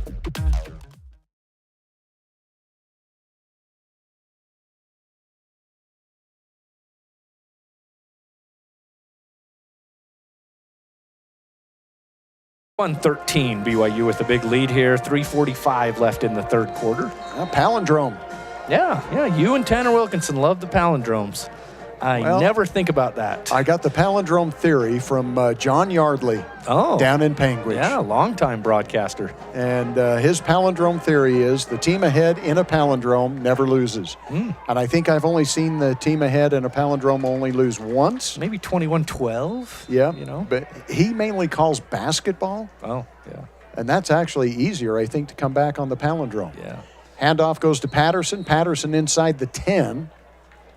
Clock will continue to run here. The Badgers try to hurry things up and tack on one more score here before halftime. Oh, I'd be shocked if they didn't try to get this in, for sure.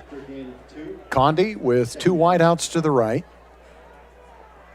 A single setback. That's Patterson. Community Christian jumps offside. Pass out in the flats. Wow. What a great catch. They're going to say incomplete. But that could have been pass interference. Yeah, it looked like he was riding. Is that Smith again out there? I'm trying to get that number. Is that 81? I think it is. Yeah, I think you're right. Yeah, Matthew Smith out there. That would have been a one-handed Odell Beckham-type catch. So it wasn't offsides, though. Okay. Yeah, okay. So a free play either way, so they're going to move that up. 1:28, plenty of time here for the Badgers to get this in. It'll be 2nd and 3. Second and 2. Good job there by Kyson Condi to put it where only his receiver could go get that one. Kind of that back shoulder, kind of a fade, not really a tall fade pass, but a back shoulder pass at least. Condi runs the option straight ahead. Patterson just bowls his way in. Again, a late flag comes in. And it's in the area of holding, but it didn't come from an official that usually calls holding. So I'm interested to see what that is. Looks like the Badgers think it's against them. They're backing up. Yep. Yeah, so we race the touchdown. That's going to make it a lot harder to get in here. And fortunately, the clock has not run too much. You've got 1:23 remaining here in the first half. Badgers can still pick up a Douglas Dentistry first down here, especially if they get the touchdown. Douglas Dentistry in Ephraim should be your first choice in dentistry and oral health, from general to sedation dentistry, teeth whitening, and even tooth replacement. High snap. Handoff and blowing that play up. Great defensive effort that time. I think it was number 8, Anthony Thomas. Yeah. We've called his name. He's the one that had the 2 almost interceptions that were called back for penalty. But a good defensive play. Is that 2 Lions down there? I see white pants, but is one of them a blue top? I'm trying to see. Nope. But are they getting up? Well, one popped up. One did, yeah. And the other one's staying down. Nope. Now he's going to pop up. Looks like number 29, Martez Langford. He's a little bit slow going off. Now it looks like the Lions going to send 3 players off, as the Badgers are going to be looking at 3rd and 12.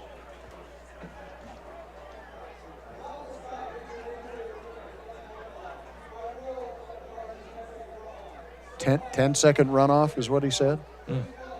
So that runs it down to 105. Yep. And then the clock will start running here when the white hat blows it ready to go. Well, the Badgers are ready to go here on 3rd and 12. Patterson in the backfield with Condi. Looked like Shandon King in the backfield, but I think it's Wilson. Yeah. Handoff goes to Patterson. Patterson breaks a tackle. Dives over another tackle, gets down near the 5-yard line. It's going to be short of the first down. Yeah, the safety kind of stopped Drew Patterson from getting into the end zone. If it wouldn't have been for him, he would have walked in. So the Badgers are going to go quickly here on 4th and 2. And now a timeout is going to be taken. And the Badgers are going to take the timeout here. That was Community Christian. But he pointed towards the Badgers, but he did say Community Christian. Okay. So we're going to take a timeout as well. Again, this is a Central Valley Medical Center timeout from orthopedics to pediatrics. You can trust CVMC. We'll be back in 30 seconds.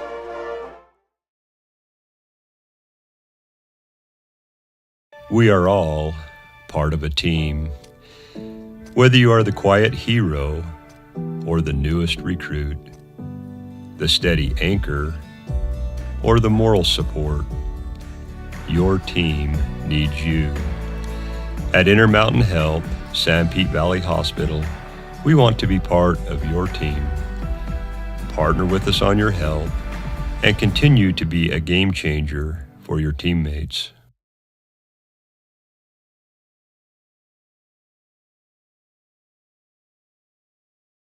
.8 seconds remaining here in the half. The Badgers are at the 5-yard line.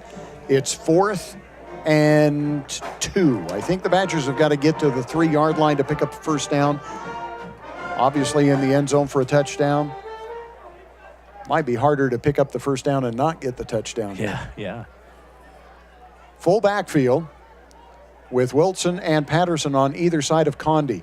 Condi runs the option, hands it to Patterson. Patterson, is he in the end zone? It looks like it, yes. The near official is calling touchdown.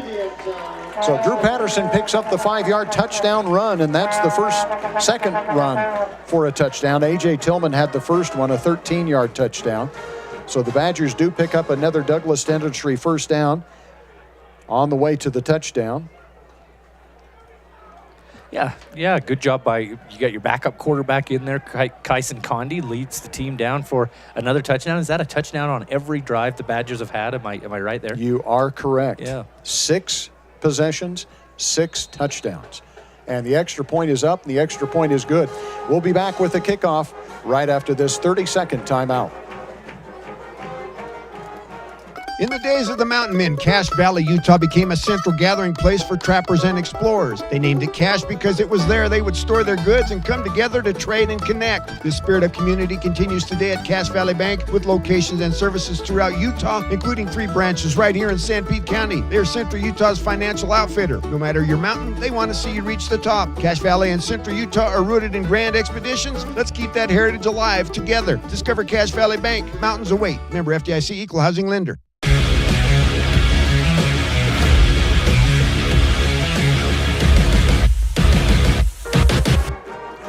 Welcome back once again to the Snow College campus. A reminder that just before he goes into halftime, I'm hoping we will have Coach Zach Erickson with a few comments. Greg, any questions that you are thinking about that we can ask him on his way in? there's questions I have. I don't know if it's appropriate to ask the head coach. Nothing bad. Just how much are you going to keep your foot on the gas pedal is kind of, Okay. Not bad. Just I don't know if a head coach wants to think about that really. They're out there to win a game. They're not worried about calling the dogs off. They're worried about, improving their team.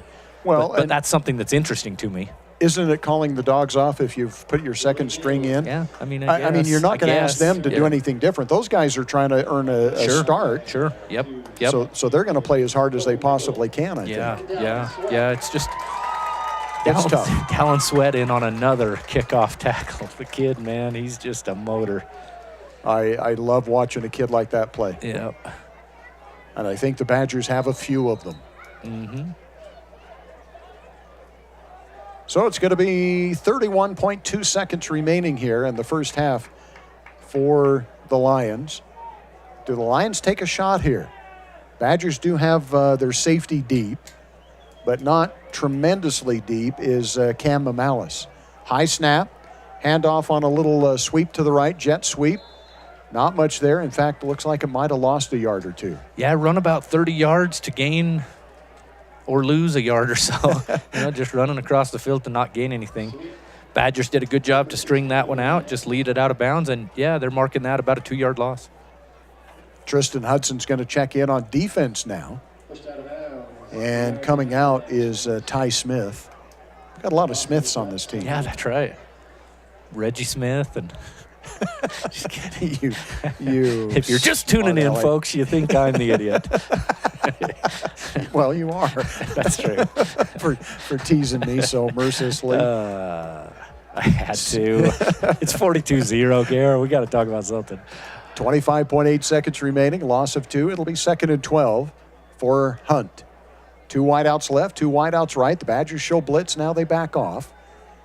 Option, Hunt under pressure, gets away from the first man, gets away from the second, looks downfield, now floats it, and that could be a pass interference.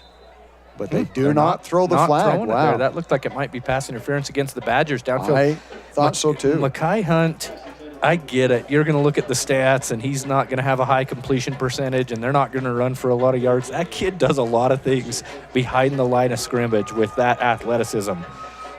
Just evading defenders constantly, being able to throw that one away and not lose any yards.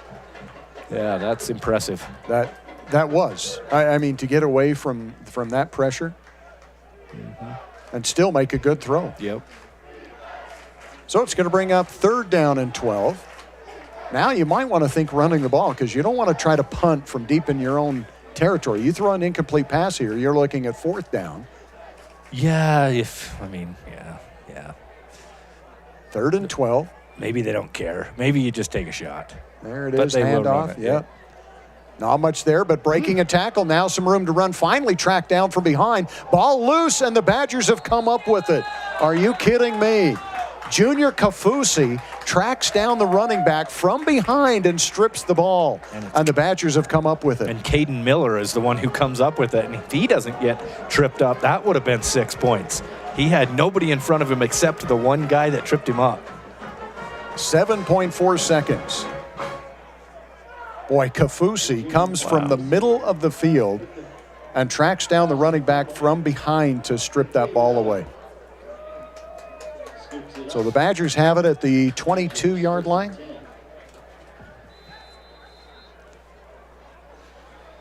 Now, you said, do you take your foot off the pedal here? Who, do you chuck this one to the end zone? I doubt it. If it's me, no. Yeah, I think they're just going to kneel on it. It looks like they're coming out in the victory formation. I agree. Yeah. I think you take a knee. You don't rub it in here with 7.4 seconds remaining. But then do you not play the second half too? I mean, what's the difference between now and then? I don't know. But I get what you're saying. I totally agree.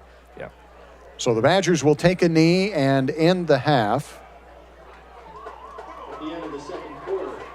And the Badgers lead it by a score of 42-0 as we check that Utah Heritage Credit Union scoreboard. Utah Heritage Credit Union for auto, ATV, mortgage, and new home construction loans. Be sure and check that out. As we look down on the sidelines, it looks like Ashley's got all the equipment and ready to go. We're going to keep it right here in a quick word with Zach Erickson. So, Coach, good first half. The offense, hopefully you're listening. You got me? Give me a there we go. a good first half. I mean, the offense started out much better in this game than you did last week, and firing on all cylinders. You had 6 possessions and 6 touchdowns, and some of them very long drives. Yeah, it was a lot better the way we started today. I think we got some of those first game jitters, and where we're so new on a lot of the positions, both offensively and defensively, it was a lot better to be able to get out there and fire. I wouldn't say on all cylinders yet, but on more than we were last week. Great first half for Donnie. We talked about it last week that he played really well, but maybe his completion percentage wasn't as good as maybe he wanted. He really changed that this week. Great completion percentage and just pinpoint on a lot of his passes. Yeah, we actually we made a concerted effort this week.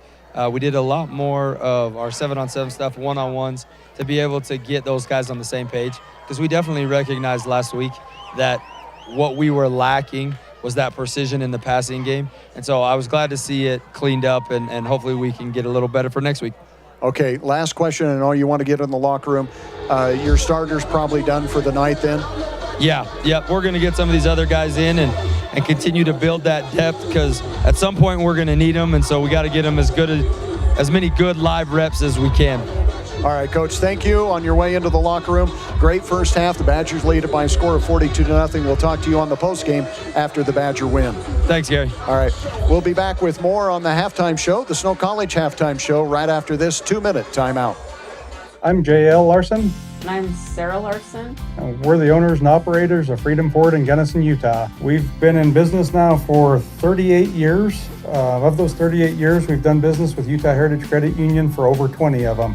Even our kids have savings accounts there. Utah Heritage is a great staple to Sanpete County. Homegrown credit union here that has helped, I believe, thousands of families throughout the valleys. CO Building Systems in Ephraim manufactures a complete line of pre-engineered metal buildings of all sizes. Plus, they are your headquarters for custom metal roof and wall panels for your home or business, including all trim and accessories. All of their roof and wall panels are available in several gauges and over 20 different colors. For a free cost estimate or more information, contact CO Building Systems in Ephraim, 800-262-5347. That's 800-262-5347. Online at cobuildings.com. Sanpete Steel in Moroni was founded in 1994 and is one of the major steel construction companies in the Intermountain West, specializing in structural steel fabrication and erection. Sanpete Steel's impressive portfolio includes the Hale Theater in Sandy and structures on the campuses of the University of Utah, BYU, and UVU. Sanpete Steel in Moroni, where their motto is done right and on time, at 685 East Main in Moroni. Call 800-261-1026, 800-261-1026, or sanpetesteel.com. Visits to the dentist cause great anxiety and fear in some people, further jeopardizing oral and overall health. This is Dr. Douglas. We not only deliver optimal dental care, we make you comfortable while we do it. Douglas Dentistry's patients love listening to music or watching a movie during treatment. Some patients prefer nitrous oxide or laughing gas or conscious sedation. Call Douglas Dentistry today, 283-3800. That's 283-3800. Find us on Facebook or click on douglasdentistry.ephraim.com.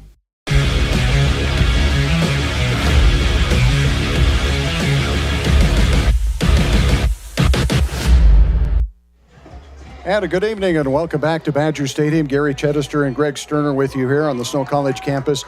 Snow College Badgers out to an early lead here, Greg. They're firing on, well, Coach said not all cylinders, but about as close as you can get as they take their first 6 possessions and score touchdowns.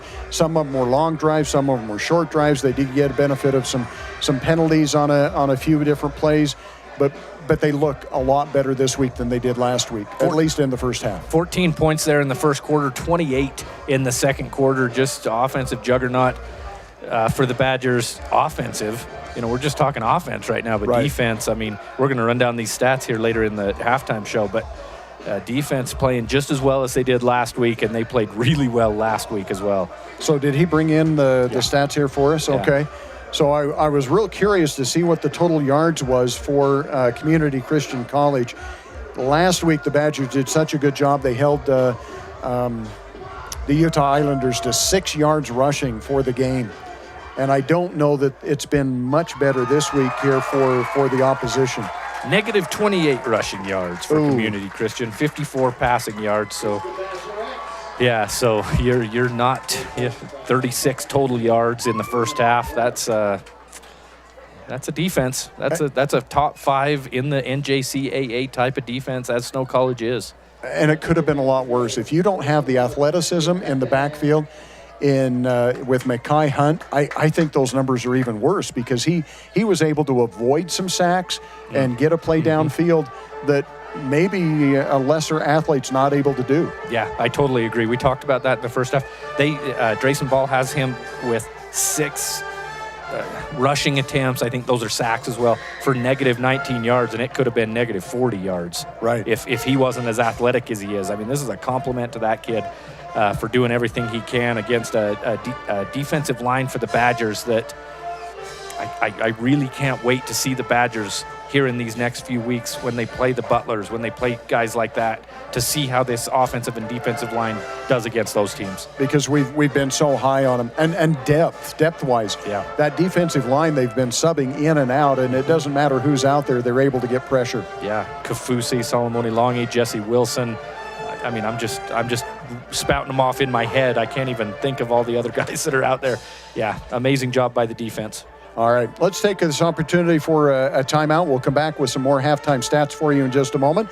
A reminder that you're listening to the Snow College Halftime Show. There's something for everyone at Snow College. You can dive into the action and make some unforgettable memories today at Snow College. For more information, visit snow.edu. We'll be back in 2 minutes.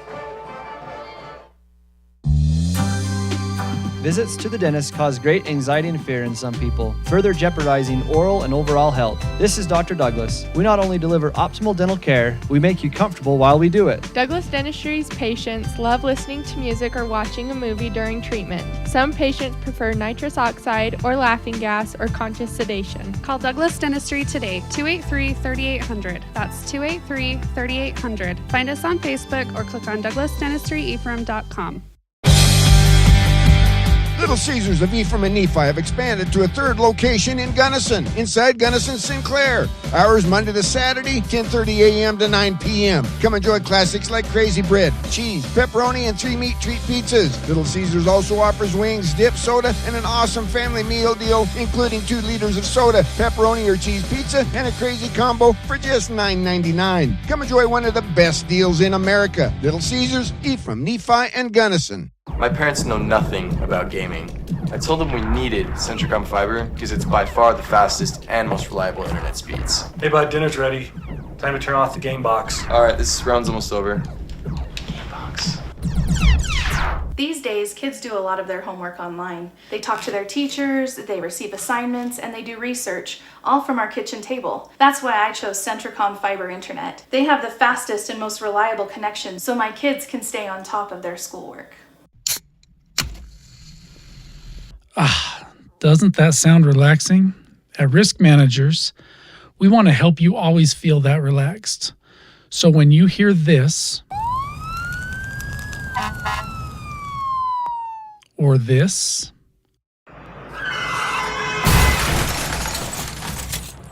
or this, you know that you're protected.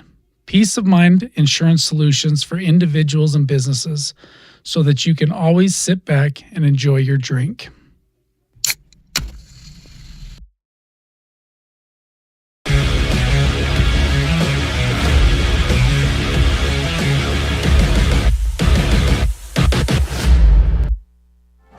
Welcome back once again to Robert L. Stoddard Field and Terry Foote Stadium on the campus of Snow College in Ephraim, Utah. Gary Chedester and Greg Sterner with you.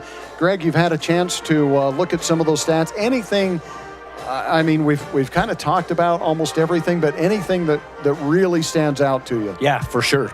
Donnie Smith, 13 of 17, 166 yards and 4 touchdowns. Exactly what we've asked him to do. I know we've kind of beaten that to death between these last 2 games and then your halftime interview with Coach Erickson, but efficiency against a team that he should be efficient against. And he's doing it. 13 of 17, 4 touchdowns. On the receiving side, you have Reggie Frischnick with a couple of touchdown catches. 2 catches for 34 yards, both going into the end zone. DJ Overstreet with 2 catches for 27 yards. You have Matthew Smith with 2 catches for 18 yards and a touchdown. Stephen Sellers, he's had a good game. 3 catches, 52 yards and a touchdown for him. Running the ball for the Badgers, A.J. Tillman, 7 carries, 55 yards and a touchdown for him. Matt Wilson, 5 carries, 50 yards, a 10-yard average. That's kind of been a storyline that we've had these last couple of weeks. And in there, you had one where he actually lost yardage. So really kind of 4 carries for over 50 yards if you take away that one that he lost some yards. Drew Patterson had 8 carries for 50 yards. He also got into the end zone for a touchdown. That's offensively, Gary. What do you think? Do you want to run down some defense? Do you want to talk about offense first? No, I'm good. I'm good with whatever you'd like to do here. It surprises me that the Badgers don't have more rushing yards considering those long drives that they had, but it's everything's been spread out so well. You've got, as you mentioned, the 3 players over 50 yards for rushing. So that's 150 of your 157 yards rushing. Exactly, yeah. You're on pace for over 300 yards. You'll take that. And look down the receiving. Yeah. You don't have just 3 or 4 players here. You've got 1, 2, 3, 4, 5, 6, 7, 8 players with at least 1 catch. Yep, Donnie Smith spreading the ball around, keeping all those receivers happy, catching passes and also touchdown passes, obviously, with 4 touchdown passes for Donnie. Just a great performance. I think last week, typical first week, you think about a little bit shaky first few possessions. Kind of ironic. You did score on the opening kickoff return for a touchdown, but the offense didn't get into the end zone until about their 4th or 5th possession, I think it was. Yeah, and the defense carried them then. That was really never a game that was in doubt. Right. But still, you're right. And they're doing well. Let's look at some of the defensive stats here. Mario Williams is another one of those that's had a good couple of weeks. 3 tackles, half a sack. Caden Miller, we've called his name quite a bit. 2 tackles and a sack. Dallin Sweat with 4 tackles, all on special teams. He's the special teams hero of the week for sure. Cam, say his last name, Mamalis. Okay, he had 4 tackles as well. Junior Kafusi with a couple of tackles.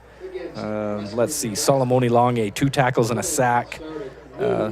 Monaculia, he's one that I haven't said his name yet, but he has half a sack as well. In on one. Matyra Brown, half a sack. KJ Fisher, we mentioned his name quite a bit in these last 2 games. He has half a sack. So good job by that defensive line. Makes it kind of difficult on the defensive backs to record many stats because the ball never gets into that 3rd level of exactly. where the safeties and corners are. But the corners are staying with their receivers. They're not giving a lot of room for Mekhi Hunt to roll out with that athleticism that he has and complete the ball down the field because of the coverage. So good job all around by the defense. All right. Let's take an opportunity for a timeout here on the Snow College Halftime Show. When we come back, we'll take a look at some other scores from around the NJCAA. Visit snow.edu for a full list of what's happening on campus at Snow College. Snow College is your community college. We'll be back with more on the Snow College Halftime Report right after this 2-minute timeout.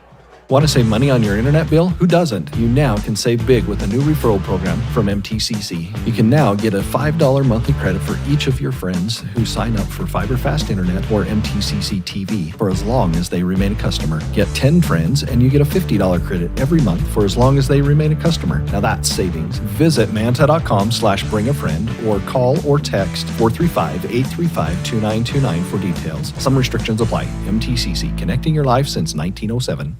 At CVMC Medical Clinics, our growing team of physicians and advanced providers are shaping what rural healthcare can be. With an array of specialties available in world-class orthopedic medicine, our footprint is always expanding to ensure our personalized approach is reaching as many as possible. Familiar faces and expert knowledge, all of our locations can offer your family full-spectrum care in one place. Available in Nephi, Santaquin, and Fountain Green. CVMC is the place where healthcare is made personal. Sanpete Steel in Moroni was founded in 1994 and is one of the major steel construction companies in the Intermountain West, specializing in structural steel fabrication and erection. Sanpete Steel's impressive portfolio includes the Hale Theater in Sandy and structures on the campuses of the University of Utah, BYU, and UVU. Sanpete Steel in Moroni, where their motto is done right and on time, at 685 East Main in Moroni. Call 800-261-1026, 800-261-1026, or sanpetesteel.com. I thought there was only one way to do college. I knew I needed training to set me up for a great career, but I didn't have 4 years. Snow helped me discover that college doesn't have to be about sitting in classes, counting down the hours. They showed me a way to get the edge I needed, and fast. The best part was, with their low-cost programs and tuition assistance, I didn't have to go into debt. I was able to earn my certificate and start working right away. Snow College. This is college.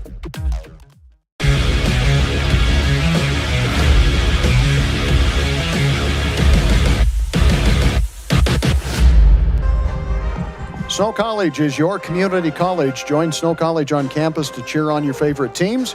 And you can also experience the magic of live theater, maybe take in an art show, and connect with friends and family in a vibrant community atmosphere. Snow College. Visit snow.edu for more information. Gary Chedester and Greg Sterner with you on the Snow College campus. Badgers lead at 42-0 at half. You never know how quickly a 2-minute break will go at halftime when you're trying to down a Little Caesars pizza slice as you're eating, and you don't want to be chewing in the microphone. So we appreciate Little Caesars for the pizza that they feed us at halftime. We do. Sanpete Valley Hospital, also a sponsor. Douglas Dentistry, Little Caesars, as Greg mentioned. Risk Managers Insurance, Cache Valley Bank, Utah Heritage Credit Union, CO Building, and what? Oh, no, we don't need him now. It's after the game, yeah, after the game. Centricom, where was I? CO Building Systems, Manti Telephone, and Central Valley Medical Center. Let's take a look at some scores from around the NJCAA. A few games, some of the games haven't been updated here on the NJCAA site, but DuPage defeats Hocking by a score of 49-12. It was North Dakota SCS 38 and Minnesota North College 14. We'll get to some games here of teams that you'll recognize. Teams that we know, because I don't know any of those so far. I don't either, to tell you the truth. Navarro 34, Navarro College out of Texas, and Garden City 20. So Garden City, a team that the Badgers will play later on? No, not this year. They did last year. Butler, yeah, I was thinking Butler. Iowa Western, this game never got updated. I don't know why. It's like it's frozen at 21-21. It's got to be over by now. But they're in the 12th overtime. 21-21 was the score in the third quarter for that game. Lackawanna, a team that the Badgers will play, and that was 54-0 over Palmetto Collegiate. Let's see, other scores here. Butler defeated Northeastern Oklahoma A&M by a score of 23-20. And that is the only other scores that we have. Of course, the Badgers lead Community Christian out of Detroit by a score of 42-0. We'll take this last time out here, and we'll be back with the second half kickoff. The Badgers will kick it off, and we'll be back in 90 seconds. CO Building Systems in Ephraim manufactures a complete line of pre-engineered metal buildings of all sizes. Plus, they are your headquarters for custom metal roof and wall panels for your home or business, including all trim and accessories. All of their roof and wall panels are available in several gauges and over 20 different colors. For a free cost estimate or more information, contact CO Building Systems in Ephraim, 800-262-5347. That's 800-262-5347. Online at cobuildings.com.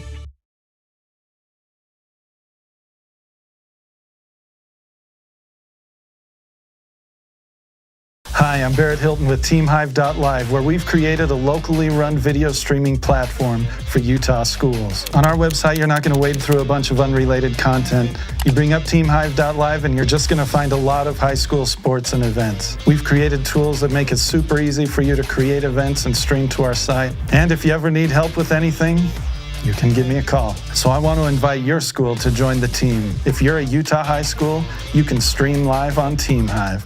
That's TeamHive.live, powered by Centricom. Little Caesars of Ephraim and Nephi have expanded to a third location in Gunnison, inside Gunnison Sinclair. Hours Monday to Saturday, 10:30 a.m. to 9 p.m. Come enjoy classics like crazy bread, cheese, pepperoni, and 3 meat treat pizzas. Little Caesars also offers wings, dip, soda, and an awesome family meal deal, including 2 liters of soda, pepperoni or cheese pizza, and a crazy combo for just $9.99. Come enjoy one of the best deals in America. Little Caesars, Ephraim, Nephi, and Gunnison.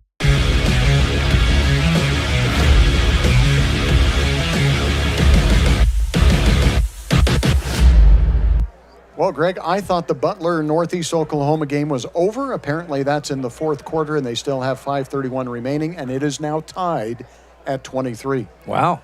Northeast 23. Oklahoma A&M is the team. Yeah, the Badgers beat for the national championship in 1985. Wow, you remember that, Gary? Were you calling games then? I did not. That was right I have before not, you called? I have not called a national championship win. I called the loss that we had by Arkansas. Yep, in Arkansas, but not a win. So that must have been right before, because you started in the late 80s, didn't you? 87 was my first year doing basketball. So I guess, fall of 87 would have been my first year. Okay. Football, and they won it in 1985. 85, yeah. You and the legend Bob Trithall, right? Yep. It's right from day one, wasn't it? In you fact, two? Bob called the, not from day one, but Bob called the games with Dave Lanier for a while. Okay. And then Mike Buchanan called the national championship game. Okay. Where was that played? Do you remember that? I believe it was in Oklahoma. Okay. High end over end kick by the Badgers, taking a yard deep in the end zone. Out to the 10, the 15, going to the far side of the field, hit and taken down at about the 16. 2 Badgers actually ran into each other. Tell me it's Dallin Sweat in on the tackle again. That was his good buddy, 97, Cole Mickle from North Sanpete High School. He and Dallin have become pretty good buddies here in the offseason. Dallin's grandpa, Glenn Bear, told me that. But big number 97 hustling down the field like that, he was moving. And Cole Mickle will come to the sidelines. Cole in high school was a really good defensive end and also a weapon at tight end with his size for Coach Rhett Bird up at North Sanpete. Back in some of the glory days of North Sanpete here a few years back, they had some good years, did the Hawks in Mount Pleasant a few years back. Going to be a penalty on the kickoff return, so the Lions will take over 1st and 10 at their own 8-yard line. Insult to injury, man. You push it back even further, down 42-0. And we'll have to check it. I'm not sure. I think Dallin might be out there at linebacker. High snap. Mickle's going to retreat to the end zone. Now throw deep. Got a man back there. In and out of the hands. Intended for the receiver number 18. And that is Devin Birch. The defender kind of caused some havoc there. Yeah, had a first chance at it. He would have had to get that really high. It looks like there's a flag on the play. I'm trying to see, was it number 23 out there? Nope, Snow doesn't have a 23 on the roster. Was it 25? Gosh, those numbers at night. You're just trying to make me feel good. Nah. Okay. Look, I mean. It is. It's hard to see. He's looking right at us, and I cannot tell what that. Turn some more. Is it 83? Which one? Which player are you looking Right at? here on the edge. Closest one to us on the field. Oh. Anyway, if it's 23, we don't have a 23 on the roster.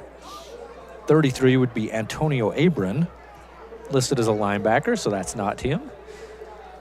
83, 13, 23, I don't know. I think it is 83. Fascinating radio here. I Jay think, Johnson. Yes. So it's rare to have number 83 as a corner. That's why I was confused. You don't have an 83 as a cornerback very often. But Jay Johnson, good play by him to stay on that ball. I think we had offsetting penalties because the ball is back in the same spot. Yep, first down again. And first down and 10. Hunt with a single setback, back to pass, has time, steps up, throws deep, overthrows everybody. And actually doing a good job to make it closer than I thought it was going to be was the wide receiver, number 18 again, Devin Birch. We'll try to get the names of these players in. A lot of second, third string players going to be out on the field for the Badgers. Mm-hmm. Yeah, we want to celebrate those kids. Yep, yeah. get a chance to a look. Maybe they feel like they didn't get all the chances they could to show what they can do, and this is their chance. You bet. 93 out there at defensive end. That's Charlie Smith. Another Smith. What? Another Smith. A lot of them, as we mentioned in the first half. We do have a lot of Smiths. 14:37 remaining as we're just getting started here in the third quarter. And the play clock runs down to 0. And that's going to be a delay of game. Push it back half the penalties distance declined. to the goal. Penalties declined. Okay, good job. Just like they did in the first half, the Badgers are just declining that delay of game penalty. So it's going to bring up 2nd and 10 after that last incomplete. Handoff trying to go straight ahead and stop short of the line of scrimmage. On the carry, I think that's big number 24. We mentioned him before, Kalen Livers. I really wish we had some heights and weights because he is a load. It takes 2-3 players to be able to bring him down. Barice Sapoga on the stop there, kid out of West Jordan. Am I saying his name right? Sopoaga. Sopoaga. There you go. Gary's good. Gary's good at those names. He practices those. Barice, good job by him. Number 44. Years of practice. Is that what you were going to say, Gary? Yeah. Years of practice. So 3rd and 10. Hunt, again with a single setback in the backfield. Quick pass out on the flats, in and out of the hands of the intended receiver. Another good play call there by the Lions, just not able to execute. Probably would have been a first down or very, very, very close to it. He had some mustard on him. Yeah, that was a fastball right there. I know we've maybe gushed over Mekhi Hunt, but he's really been a bright spot here for the Lions. And the stats aren't going to say it. Just like we talked about. The stats aren't going to say it, but to see a kid not back down when you're down 42-0 at halftime to come out and answer the bell still is impressive. So a punting situation from their end zone. Badgers standing at their own at the 40-yard line. Kick goes maybe blocked, but it kind of just a wobbly kick goes off the side and not very long. Maybe a 16, 17-yard punt is all. Yeah, either off the side of the foot or blocked, one or the other. And if it wasn't blocked, it was heavily affected. The Badger rush was definitely in there quickly, as they have been all night on pretty much every offensive or punt play for the Lions. So it'll be marked at the 22-yard line, which... 27. 27, okay, thank you. 27-yard line, that's their second best field position in this game. Condi comes out at quarterback. Is it Wilson in the backfield with him to his left? Badgers go with 2 wideouts right, 2 wideouts left. Handoff goes to Wilson. Wilson behind the block, spins off a tackle, breaks it to the outside, back to the inside. Wow, what a run by Wilson. All right, we've talked about this in the first half. Is it the blockers or is it the runner? And oh my goodness, Wilson is shifty. Matt Wilson with the touchdown there. And who was out lead blocking? You had offensive lineman, of course, but you had your quarterback out there lead blocking for Matt Wilson. Great job after he handed that one off, and Matt Wilson kind of juked to the right side. It allowed Kyson Condi to be out front. Good blocking by the entire Badger team to get Wilson into the end zone for another touchdown. Their first play of the second half, and the Badgers are on the board with 13:23 remaining here in the third quarter. But Wilson just ducking and darting and making his way into the end zone. The extra point is a low driving kick, but it goes through. And the Badgers lead it by a score of 49-0. We'll be back with the kickoff right after this 30-second timeout. In the days of the mountain men, Cache Valley, Utah became a central gathering place for trappers and explorers. They named it Cache because it was there they would store their goods and come together to trade and connect. The spirit of community continues today at Cache Valley Bank with locations and services throughout Utah, including 3 branches right here in St. Pete County. They're Central Utah's financial outfitter. No matter your mountain, they want to see you reach the top. Cache Valley and Central Utah are rooted in grand expeditions. Let's keep that heritage alive together. Discover Cache Valley Bank. Mountains await. Member FDIC, Equal Housing Lender.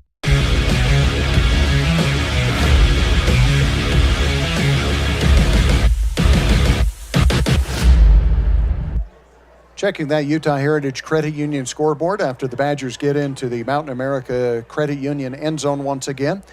Snow College 49 and Community Christian College of Detroit 0.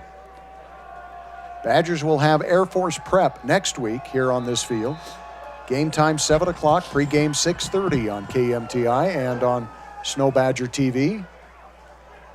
Ball is taken on the run at the 10-yard line to the 20, slips and falls at the 25-yard line. Probably the best thing that could have happened for him right there is to slip and fall.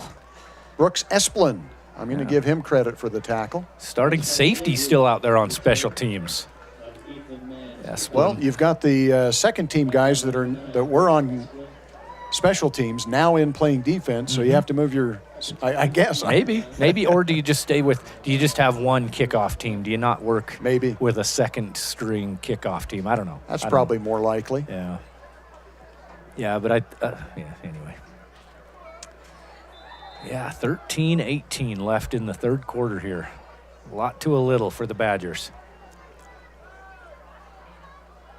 Badgers with press coverage by their cornerback here, at least on the near side. Now backs off a little bit. And I think we've got a new quarterback in there. Yes. Pass out in the flats is going to be caught behind the line of scrimmage. Upfield, breaking tackle, still on his feet, and finally falls down. But forward momentum is going to be a pickup of about 8 yards. So the new quarterback out there is Malik Munson. Yeah, probably Malik, I would say. Malik Munson.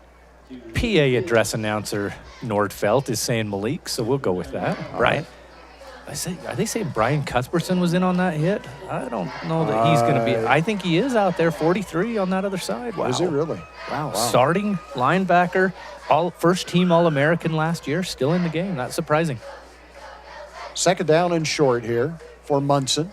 Munson bobbles the snap, finally controls it, now looks downfield, goes over the middle, in and out of the hands of the defender, then the receiver, and then the next defender. That's the second time you've called that here in this second half where that exact same thing happened. The Snow Badger defender had the better look at the ball first. It goes through his hands and then goes through the hands of the Lion receiver. I think 36 on the defense there that time. That's Caden Miller again. Again, another one of those starters. We've called Caden Miller's name quite a bit. I'm surprised they've got the defense still out there. Mm-hmm. Defense shifts. 4 down linemen. Pinning their ears back, coming after Munson. Munson, quick pass out in the flats. Trying to get away from the defense. Trying to turn the corner, and good pressure. And coming up on that defensive play to finally get him out of bounds was Tristan Brimhall. Kept the clock running even though he went out of bounds. I think they're saying his forward momentum was stopped. Either that or something else. But they kept the clock running. 4th and 1.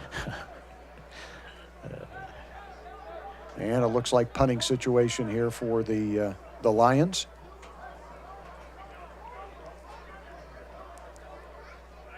Is that Wilson back deep at the 40?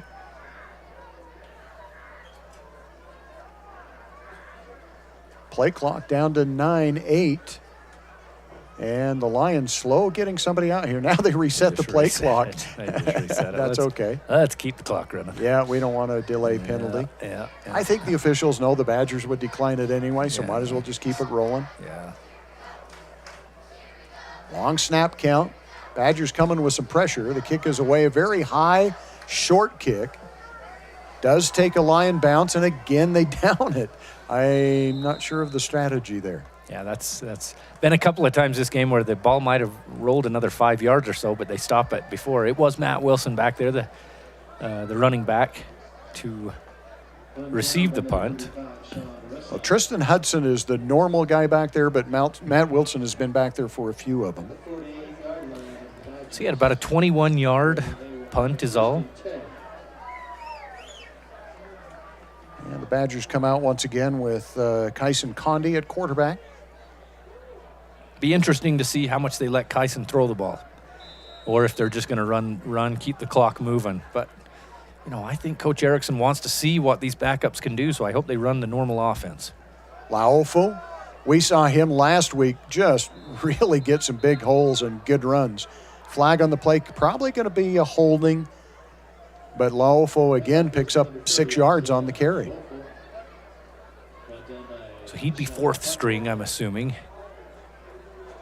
Hold against the offense. That's going to move the ball back inside the 40 to the 38-yard line.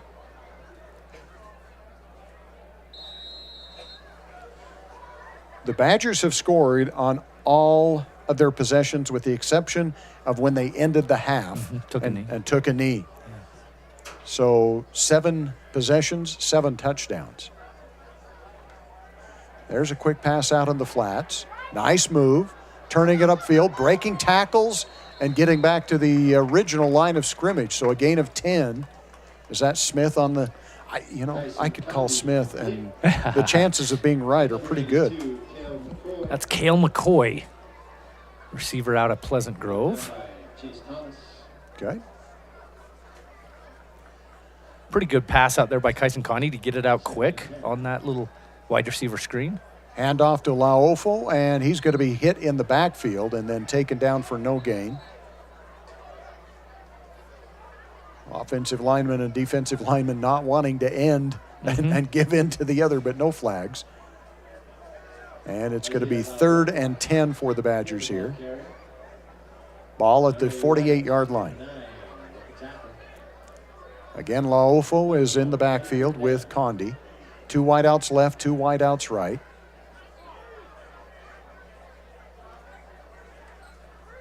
Condi back to pass, steps up in the pocket. Now flushed out, throws downfield, in and out of the hands, eventually caught, and a big lineman comes up, gives a big push, and that's going to be enough for a first down. Yeah, in and out and back into the hands. Good job by Kyson Condi to stretch that play out, roll out to the left, and hit Matthew Smith. So the Badgers pick up a first down, keep the drive alive. More importantly, the clock continues to roll. Matthew Smith, as you mentioned, out of Pleasant Grove, Utah, Viking. I can't say that anymore. With all the additions to high schools up there. Yeah. I mean, I grew up there when it was 1 high school per town. Yeah. Yeah. Well, and you just don't know if a kid's going somewhere else. If he's a good player, sometimes they'll go to a different program in high school. Yeah. Handoff to Laofo. And he tries the right side, picks up about 4 yards.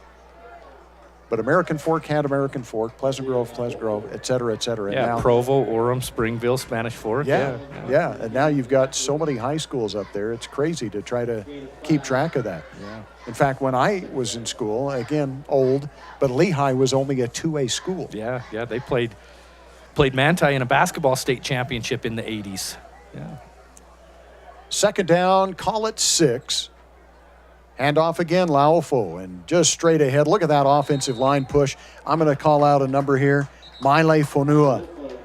Boy, he is just locked up and pushing his defender down the field for 7-8 yards. Yeah, giving Laofo plenty of room to run behind him, and he's picking his areas really well. Conde looks to the sideline. Still going with 2 wideouts right, 2 wideouts left, but the last 2 plays have been handoffs to Laofo. We'll have to check his stats here as he's just gotten in here in the 3rd quarter. 3rd down. Condi back to pass, flushed out of the pocket, throws back across his body, incomplete, and I think we're going to have a holding. Good defensive pressure that time by Anthony Thomas. And I don't know if that play, maybe if there was a miscommunication, because that inside slot receiver was blocking downfield. That's who Kyson threw it to, and he didn't think it was going to be a pass. He was out blocking, so I don't know if it was another one of those wide receiver screens that it was supposed to be or what. Or if he thought that that's what it was supposed to be. So just some miscommunication of some sort there. Well, looks like now Community Christian is going to decline the holding penalty and bring up a 4th and 3. Yeah. But the Badgers going to go for it here because you're not going to gain much if you punt. So they're going to go for it here on 4th down. That might backfire against the Lions. Man in motion from left to right. Condi going to roll out to the right. Looks downfield, throws. Pass is caught, and it's going to be enough for a first down. Good That's fastball. kind of a strange call, is it? Sorry. Oh, to decline it? Yeah. Yeah, you would think you'd rather have 3rd and 13 than 4th and 3. Wouldn't you think? That's what I'm thinking. Yeah. Sorry, I didn't mean to interrupt you. No, all I was going to say was a nice pass outside to Cale McCoy, and there was a couple of defenders there, and Kyson Condi threw a fastball into where he needed to. Back to the handoff. Laufo breaks tackles again, Yeah. turns it upfield. Yeah, Laofo's getting hit right at the line of scrimmage by a defensive lineman, and he's bouncing off of those. Those linemen got a lot of size over Laofo, but he's bouncing off. Okay, we played this game earlier. Okay. Looking at Laofo, what do you think? 5'9" maybe? Yeah, probably something like. I mean, he's not. I think. No, or I was guess- that Matt I guess we Wilson? Who did? No, it's Laofo out there. But in the post-game show last week, you asked Zach Erickson about it, and he said something about the fact that the only reason he wasn't more heavily recruited was because he was a little bit short. But that might have been Matt Wilson that I he think was it talking was. about. Yeah. And the reason why I ask is he's one of the few players on the Badger roster that we don't have a height and weight for. Yeah. But he runs bigger than he is, for sure. Movement by the offensive line is going to move it back 5 yards. Instead of 2nd and 5, it'll be 2nd and 10.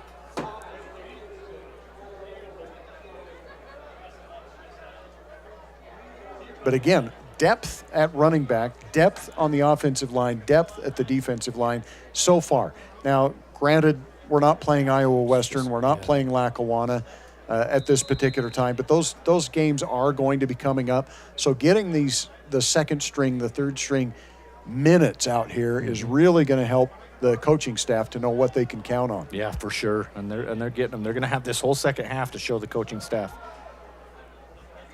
Laofo picks Again, up. what did I just say there?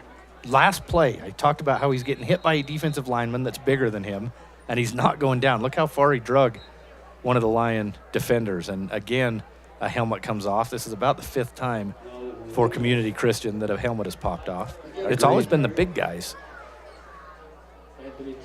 I'm going to give him a gain of 6. It's going to be 3rd and 4. Maybe a passing situation here. Badgers have 3 wideouts to the left for Condi. Condi looks to the sidelines, 18 seconds on the play clock. We're under 6 minutes to go in the third quarter. Laofo is the running back to the right. Quick snap, quick pass out in the flats. Nice athletic catch out there by the receiver. Is that Smith? No, that's 89, I think. Okay.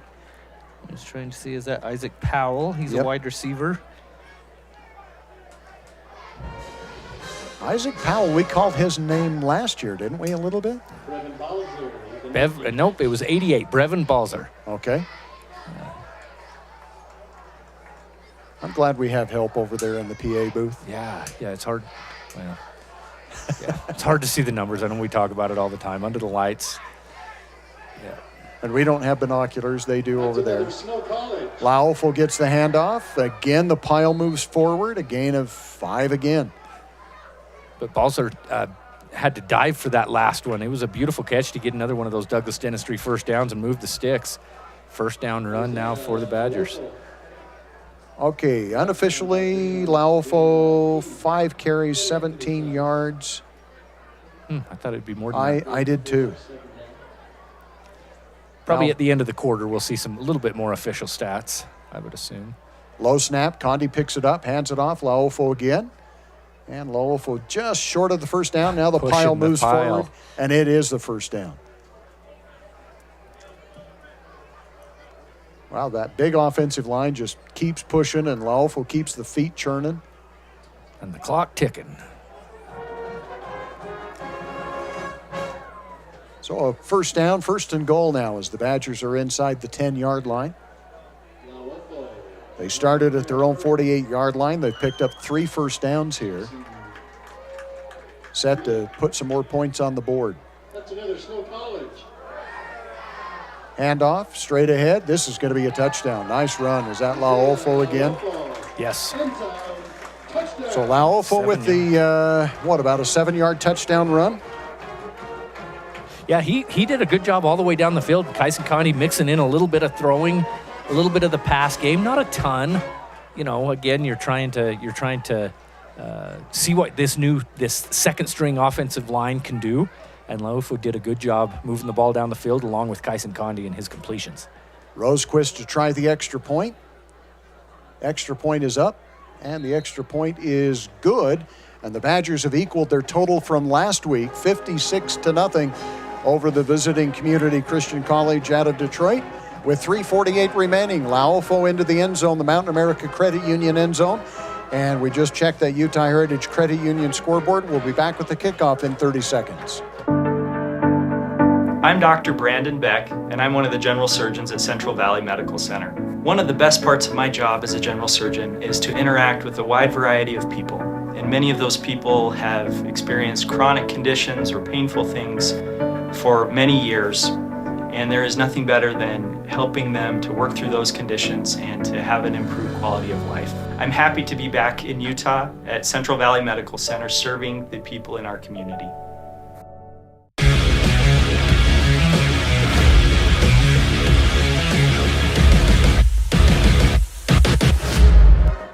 Three minutes and 48 seconds remaining here in the third quarter on the Snow College campus. Gary Chedester and Greg Sterner with you.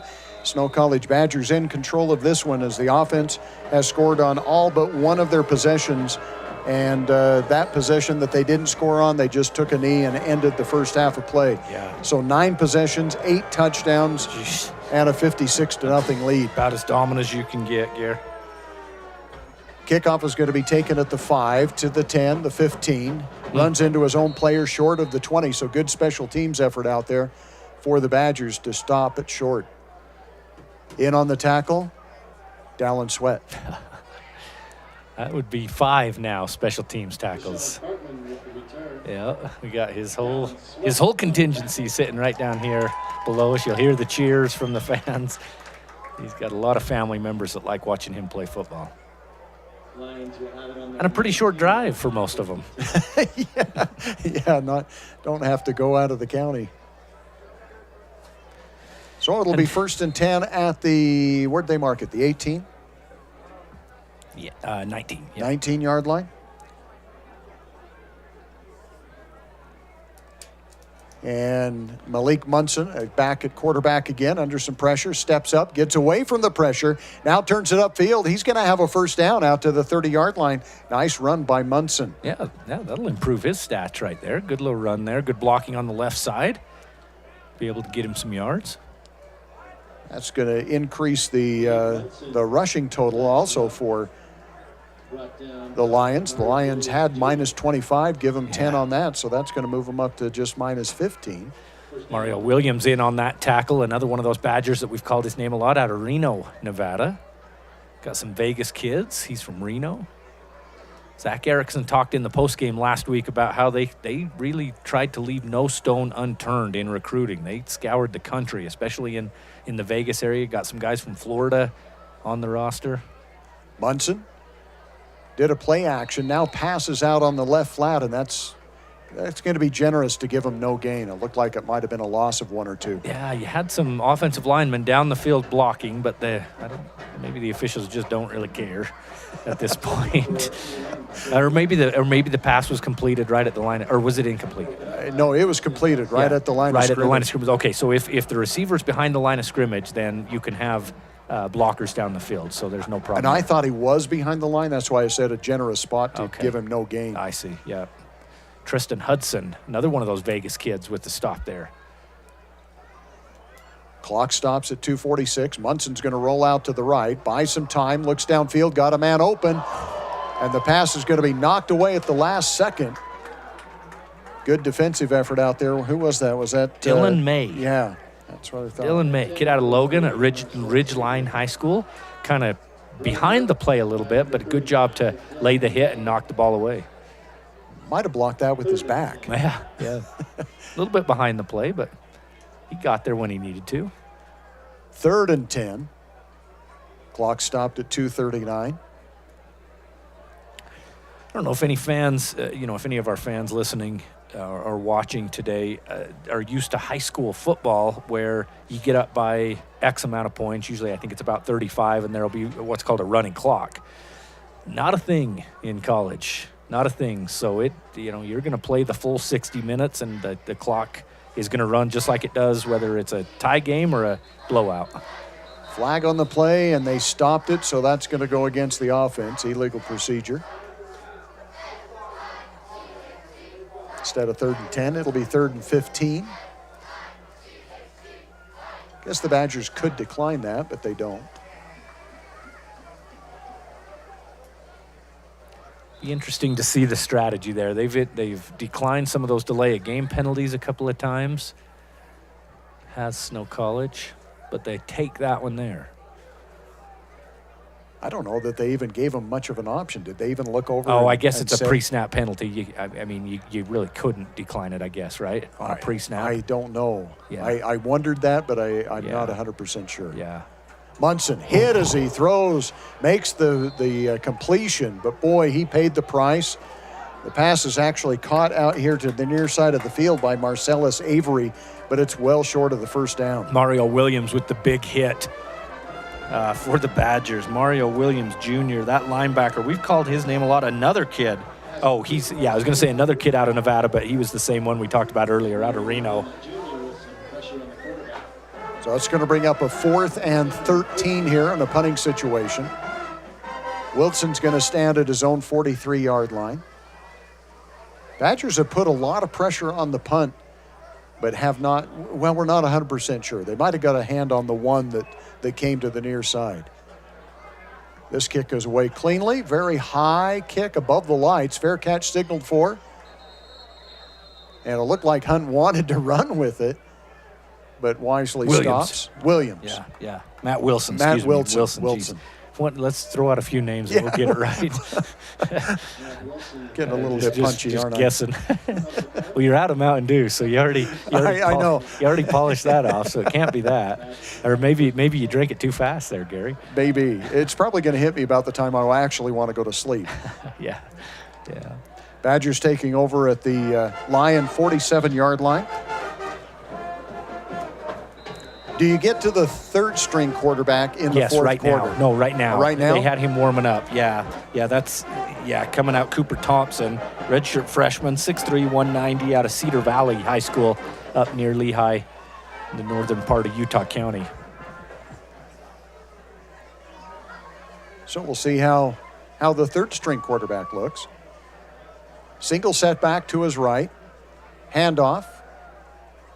Tripped up at the line of scrimmage and taken down. Is that Laofo again? Yes. Yes, it is. Another helmet comes off out there. Laofo only gets 2 yards that time.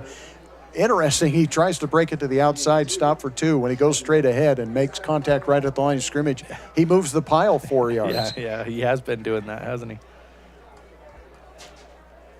Good to see him out there. Also in there is Cole Magnuson, tight end from Wasatch High School.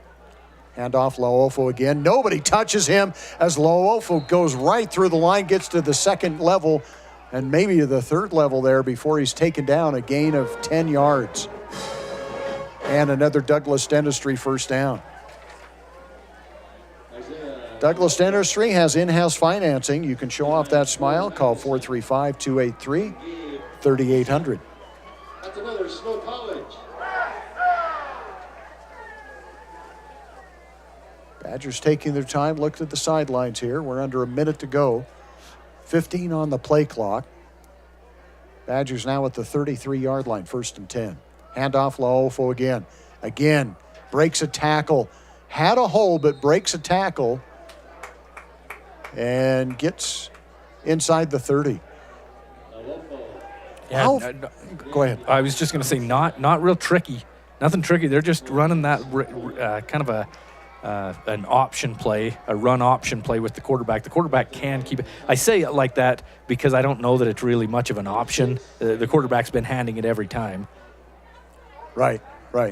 And I was going to say something. I'm going to save it. That's the end of the quarter. We'll have some more for you coming up here. 4th quarter comes to an end. Snow College Badgers lead it by a score of 56-0 as we check that Utah Heritage Credit Union scoreboard. Utah Heritage Credit Union for auto, ATV, mortgage, and new home construction loans. We'll take a Central Valley Medical Center timeout. From orthopedics to pediatrics, you can trust CVMC. We'll be back with the 4th and final quarter right after this 60-second timeout. Doesn't that sound relaxing? At Risk Managers, we want to help you always feel that relaxed. So when you hear this, or this.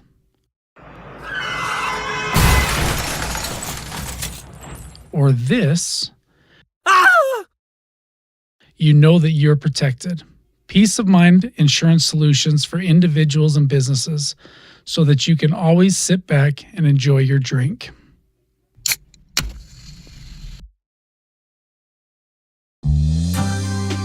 Visits to the dentist cause great anxiety and fear in some people, further jeopardizing oral and overall health. This is Dr. Douglas. We not only deliver optimal dental care, we make you comfortable while we do it. Douglas Dentistry's patients love listening to music or watching a movie during treatment. Some patients prefer nitrous oxide or laughing gas or conscious sedation. Call Douglas Dentistry today, 283-3800. That's 283-3800. Find us on Facebook or click on douglasdentistryephrem.com.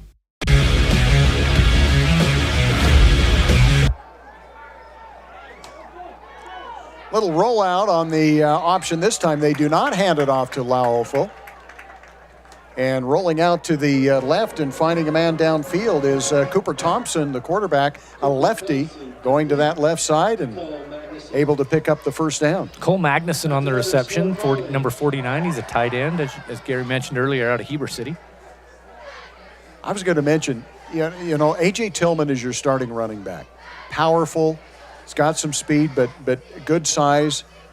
Then you come in with Wilson, who's a little bit smaller, quicker, shiftier. And then when you get to Laofo, you've kind of got a combination of the two. Yeah, here he goes. Handoff to Laofo. He's going to run to the corner of the end zone. Touchdown, Laofo. He looked for that contact, didn't he? He could have just stepped easily into the end zone, but he came back towards the Community Christian player and lowered his shoulder. You know who he reminds me of? Matt Asiata. Oh, yeah. That played here for Snow College. Sure. Yeah, you look at this. He could have sprinted, and then it almost slows down and then lowers the shoulder to get into the corner of the end zone. So Laofo with Isaiah Laofo with 2 touchdowns, that from 15 yards out. He had 54 yards coming into this quarter, so now with 69 rushing yards and 2 touchdowns.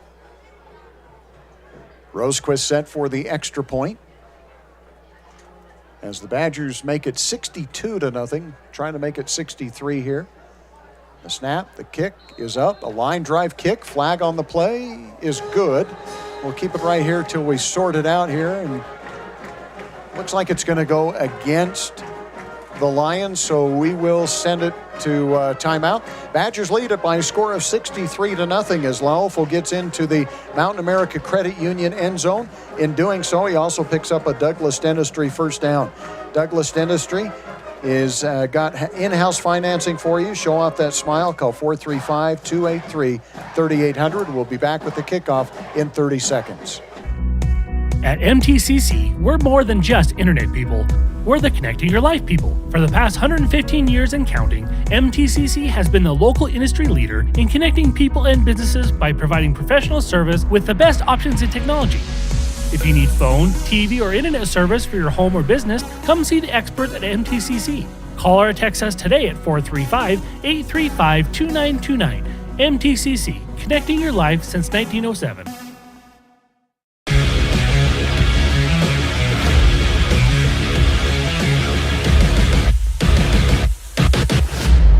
Looks like it was an unsportsmanlike conduct penalty against the Lions, and they'll march that off here on the kickoff. So the Badgers will actually kick from midfield at the 50-yard line.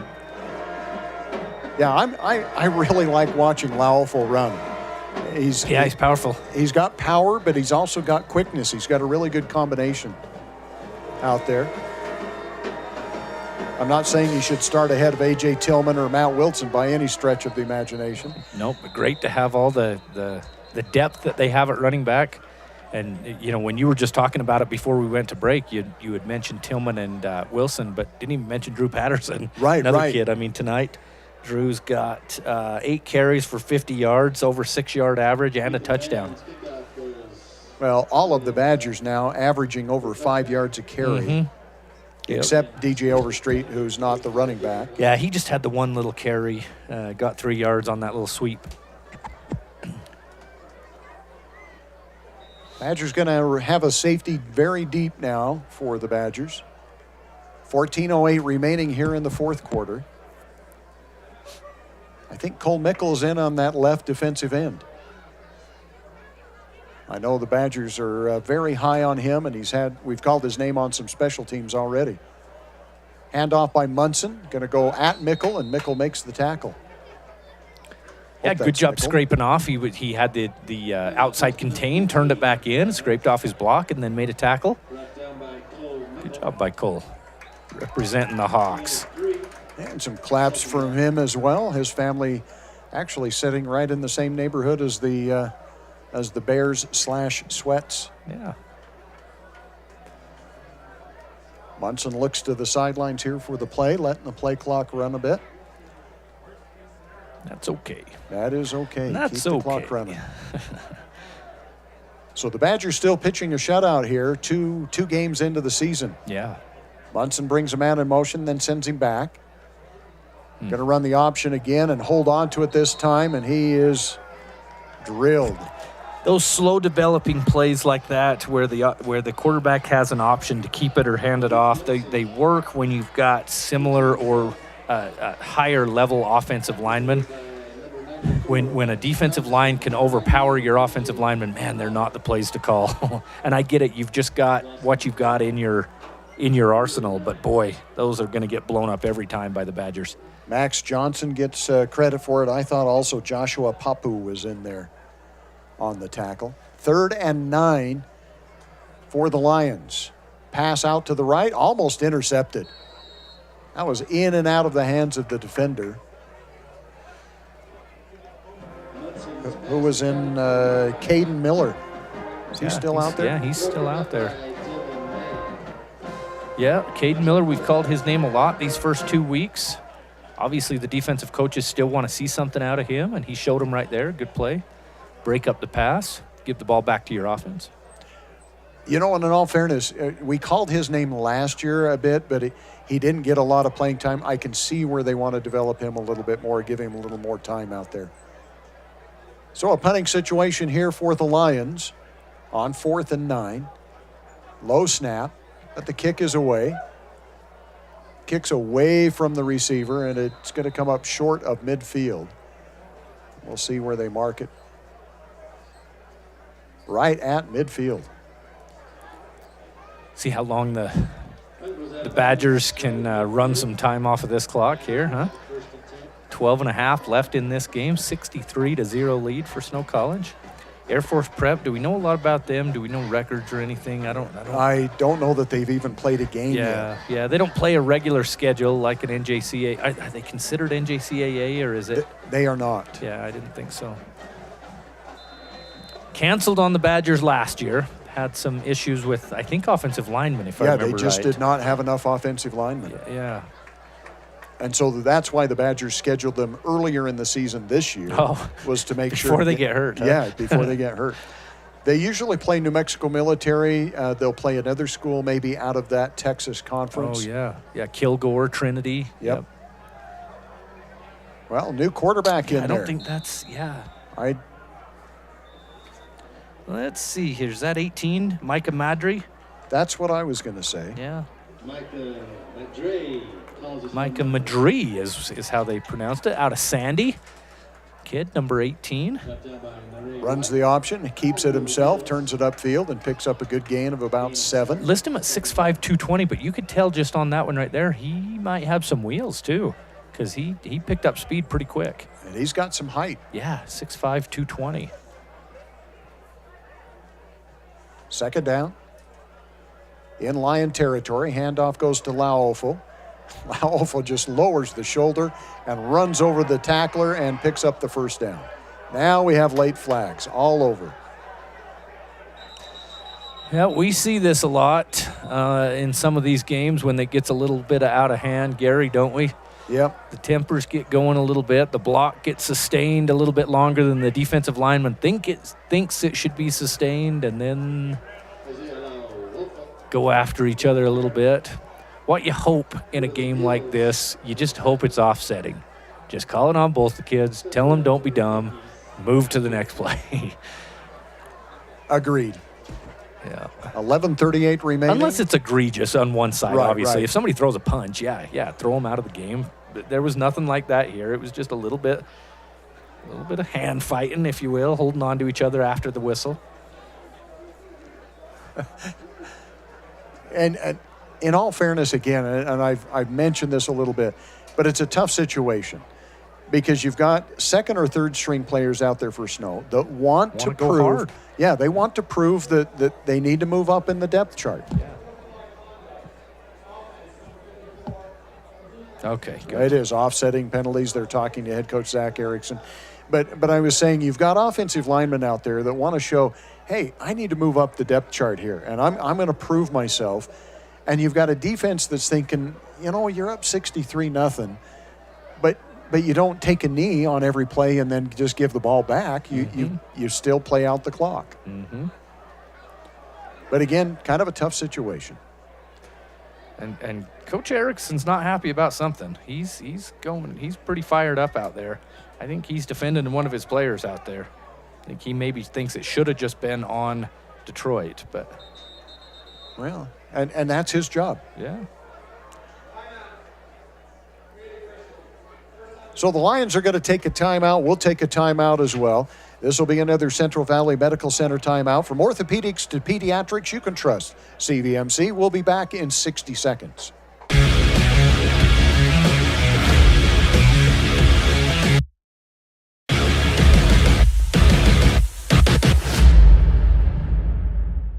We are all part of a team. Whether you are the quiet hero or the newest recruit, the steady anchor or the moral support, your team needs you. At Intermountain Health, San Pete Valley Hospital, we want to be part of your team. Partner with us on your health and continue to be a game changer for your teammates. If you've ever ridden an ATV, you know how much fun they are. They're helpful for small jobs too. Our credit union is your first stop for an ATV loan. Since we're member-owned and not-for-profit, it's a smart stop to make. Utah Heritage Credit Union, your local credit union, federally insured by NCUA. Online at utahheritagecu.org.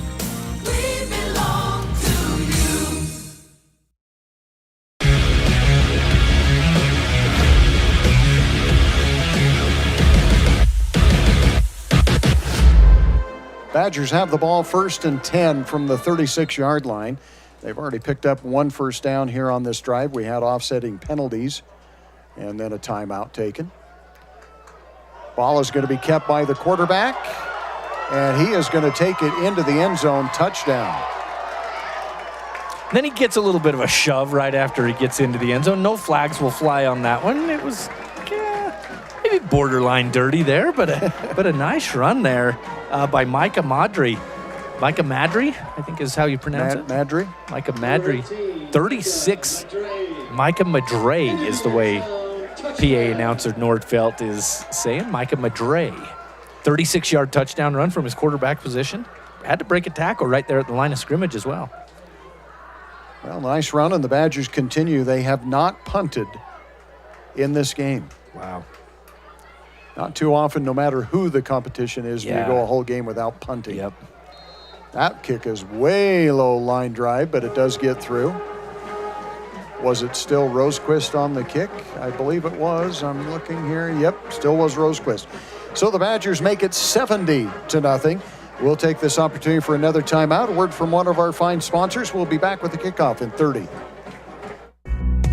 At MTCC, we're more than just internet people. We're the connecting your life people. For the past 115 years and counting, MTCC has been the local industry leader in connecting people and businesses by providing professional service with the best options in technology. If you need phone, TV, or internet service for your home or business, come see the experts at MTCC. Call or text us today at 435-835-2929.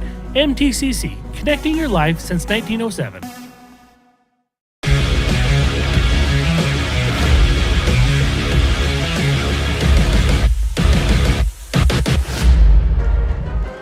Welcome back to the Snow College campus. Gary Chedester and Greg Sterner with you as the Snow College Badgers have the 70-0 lead, checking the Utah Heritage Credit Union scoreboard. Utah Heritage Credit Union with offices in Mount Pleasant, my favorite branch, the Ephraim branch, Gunnison, and also Moroni. Proud to be a Snow College sponsor. Short kick is going to be taken by one of the up men at the 25. Breaks a tackle, gets over the 30 and over the 35-yard line. Big man living his dream out there. Oh, that's the running back. Yeah, geez, I was thinking that was a lineman. That's what I say. I wish I had the height and weight. He's the one we've said that about multiple times, yeah. Livers is a good-sized running back. Yeah, number 24. At the 39-yard line is where that's going to be marked. And that is the best field position so far. No kidding. For the Lions.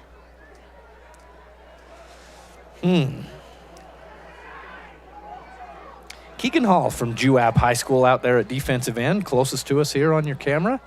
Good to see him getting some time, number 57. That goes nowhere. Back to the line of scrimmage, maybe with a generous spot. Keegan's a kid that defensive end for the Juab Wasps. He was an all-state type performer, 16 sacks for the Wasps last year. He was a force. He was a guy that offensive teams would have to plan for. They would have to diagnose their offense around him on the other side of the ball. Well, and you mentioned, and the same thing on the other side with Cole Mickle from North Sanpete. Yeah. You mentioned how good he was at the high school level. Good to see some kids within the central Utah area on this Snow College team. Yeah. And getting some minutes and having an effect. Dallin Sweat out there now at linebacker, too. We've called his name a lot on special teams, but now he's out there at linebacker. 2nd down and 10. Down to 10.5 minutes here. Empty backfield.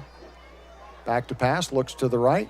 Nice throw out there. Is going to gain about 5, maybe 6 yards.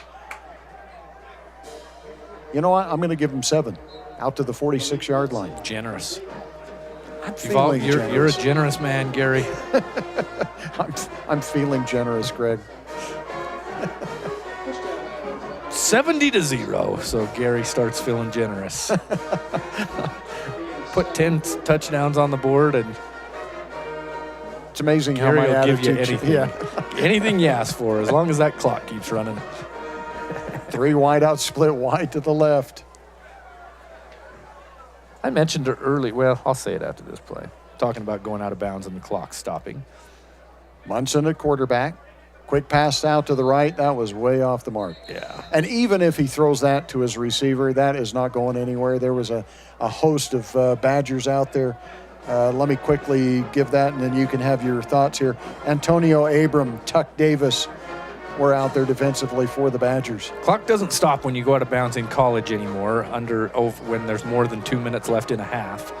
So earlier in the game, I had mentioned they ran the clock, I think, and I was thinking they were doing it just to keep the clock running, but that's not what it is. It doesn't stop like it used to, which speeds up the game. College games sometimes would get, especially if they're on ESPN or ESPN Plus, Gary Chittister, it would sometimes a 3-hour game would turn into 4.5. Yep. And it's nice to get home before midnight. Ooh. Munson with the pass. It's going to be juggled but caught. And that's going to be a 1st down. Deep into Badger territory, all the way down to the 25-yard line. Mikhail McClure with the juggling catch. With the juggling catch.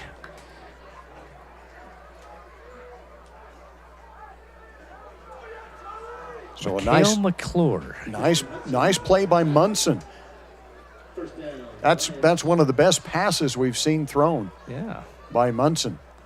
And it comes right on the heels of one where he just missed his receiver.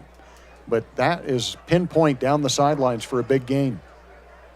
Biggest gain of the game, I believe, for the Lions. Munson back to pass again out in the flats to the near side.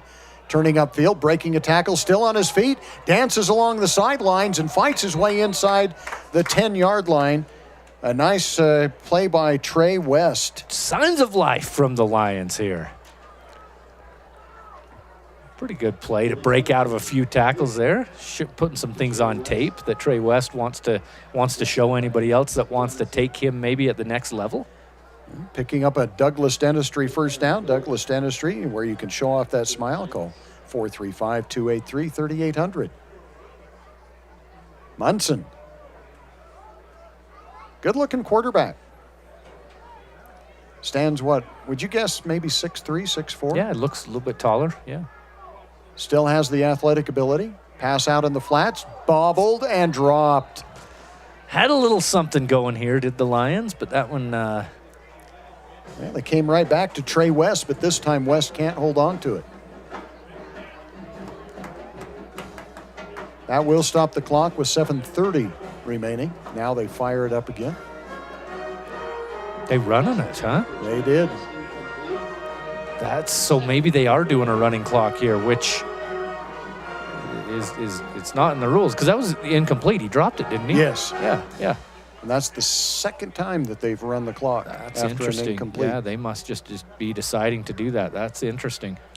Trip split wide to the right for Munson. Single wide out to the left. Munson looks to the left, throws the slant, in and out of the hands. Good defensive play that time. Trying to see who came underneath that. Is that Johnson? Yeah, that's Tristan Hudson. Oh, it's still Hudson. out there. Yeah. Okay. He's gotten a lot of time, both punt returns and defensive back duty. So that's going to bring up 3rd and goal. Yeah, and they're running the clock still. Yep, they've decided to do that. That's interesting. I say it's interesting. Well, we'll let the play run. Just NJCAA games, usually they don't, and this is an official NJCAA game. Hudson rolls out to the right, buys time, goes to the end zone, overthrows his intended receiver, who maybe had some separation on the defender.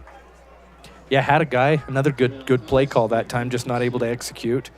Is that going to be 4th down here? 4th down. From the 10. Did you kick the field goal to just make it so it's not a goose egg? I do not. Okay. I do not. I try and get in the end zone. I want to let my guys try and get in the end zone. Yeah. So Hudson will bring him to the line of scrimmage here on 4th and 10. Mateo Ledesma is now the running back in. Ledesma on the left of Hudson.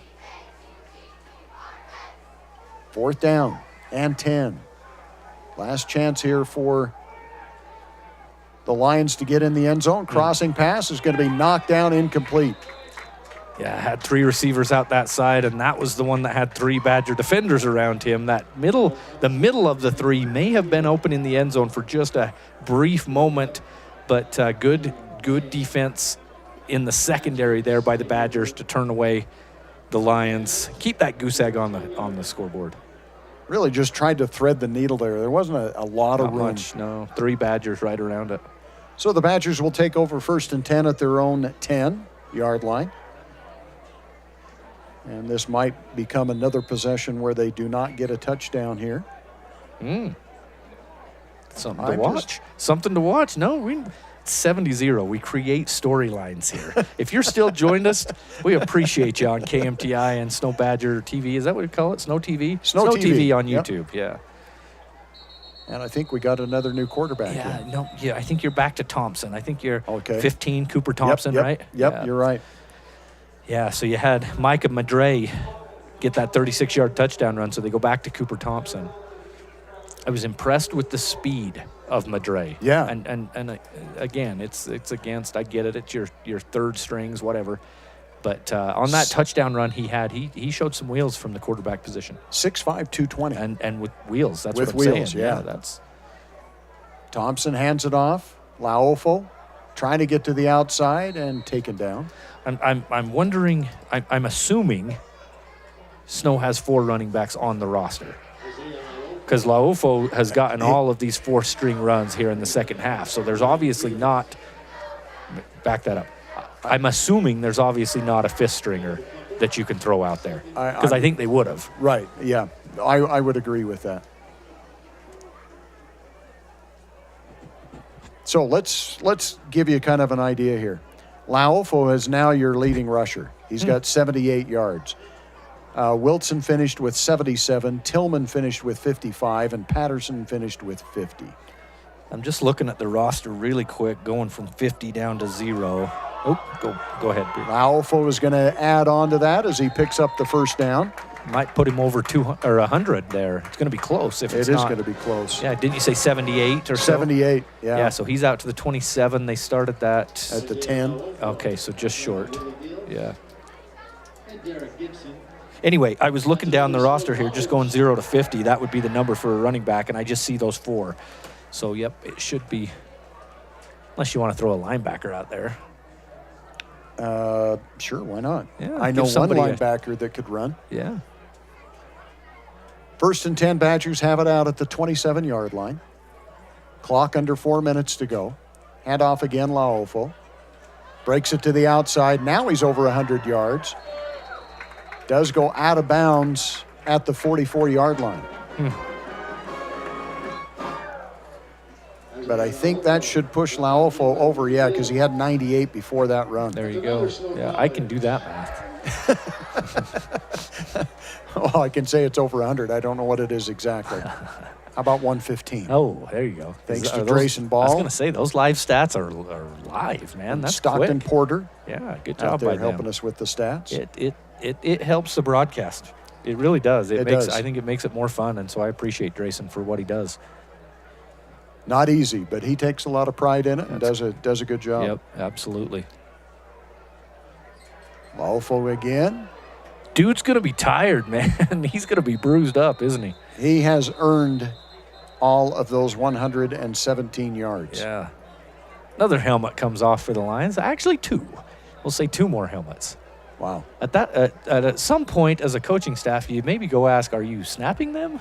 Or do we have chin straps? There's been a lot of them. I mean, there has to have been close to a dozen. Oh, easy. Yeah. Easy. Maybe that's a stat we keep next week. Drayson, get on it. 2 minutes and 27 seconds remaining here. Clock continues to run. Badgers content to run that play clock down. If you get to a first down at 2 minutes, you can kneel on it the rest of the way. And the Badgers have it 2nd and 6. Yeah, they're just about in the time frame where they can kneel on it, but now they got to keep running, try and get that first down, move the sticks one more time. Is that Matt Wilson back in? That's Wilson back in. Yeah. Oh, my goodness. Wilson dodging, ducking, spinning. Wow, that kid's a stud, man. He is. Picks up the first down to the 36-yard line. Talked in the pregame show, Zach Erickson did on your pregame show you do with him about ball control, security. Security, thank you. I was going for that word on Matt Wilson. He had that fumble last week. He told his defense, "You be smacking that ball out of Matt Wilson," and he's done a good job today. 2-minute warning. 2-minute warning comes at 1:55 remaining. The Badgers lead at 70-0. We'll be back with the final 2 minutes right after this 60-second timeout. I thought there was only one way to do college. I knew I needed training to set me up for a great career, but I didn't have 4 years. Snow helped me discover that college doesn't have to be about sitting in classes, counting down the hours. They showed me a way to get the edge I needed, and fast. The best part was with their low-cost programs and tuition assistance, I didn't have to go into debt. I was able to earn my certificate and start working right away. Snow College. This is college. I'm Dr. Brandon Beck, and I'm one of the general surgeons at Central Valley Medical Center. One of the best parts of my job as a general surgeon is to interact with a wide variety of people, and many of those people have experienced chronic conditions or painful things for many years, and there is nothing better than helping them to work through those conditions and to have an improved quality of life. I'm happy to be back in Utah at Central Valley Medical Center serving the people in our community.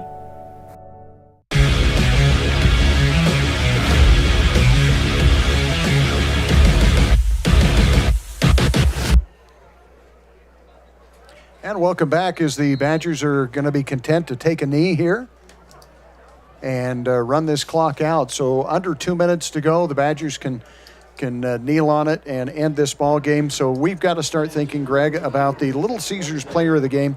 Little Caesars makes their dough fresh in-house every day, and they use 100% mozzarella and Munster cheeses. And we've got the player of the game coming up. Sanpete Steel man of the game. Sanpete Steel is been supporting Snow College for a long time in their tradition of excellence, one of the major steel fabricators in the Intermountain West. So we're thinking maybe an offensive and a defensive player will I've got it. You've got it now? I got who I think. Okay. But well, we'll see. Well, you know what? I don't know that I'm going to do a Greg Sterner and overrule you at the last second when you've put so much thought into it. There you go. Now, coming up, we will have on the postgame show, Zach Erickson will join us from down on the field. We'll talk to him for just a moment as well. But let's while we're just kneeling out the last here, let's go ahead and take a look at some of the stats, because QB rating for Donnie Smith, 236.1. Yeah, has to be about as good as you can possibly get. 13 of 17 and 4 touchdowns. A long of 38. We talked about his completion percentage, and obviously he was able to increase that. You've got Laofo, who went for over 100 yards, 119 yards. You've got Matt Wilson, who went for 93 yards. Tillman for 55. Patterson for 50. And Madre, who comes in as the third-string quarterback, fourth-string quarterback, and he runs for 43 yards. So the Badgers rush for 359 yards. Wow, Greg. wow. Well, that's amazing. I didn't know if you wanted me to jump in there. Or Well, what do I don't know what do you say? Wow, you said it. Yeah.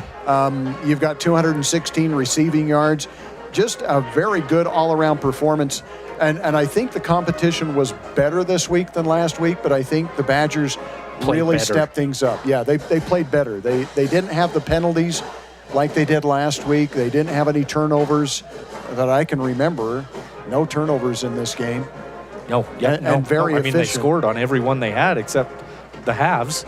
Yeah, the end of the game and the end of the half where they just kneeled on it, and they scored on every other possession to come up with touchdowns. So great performance.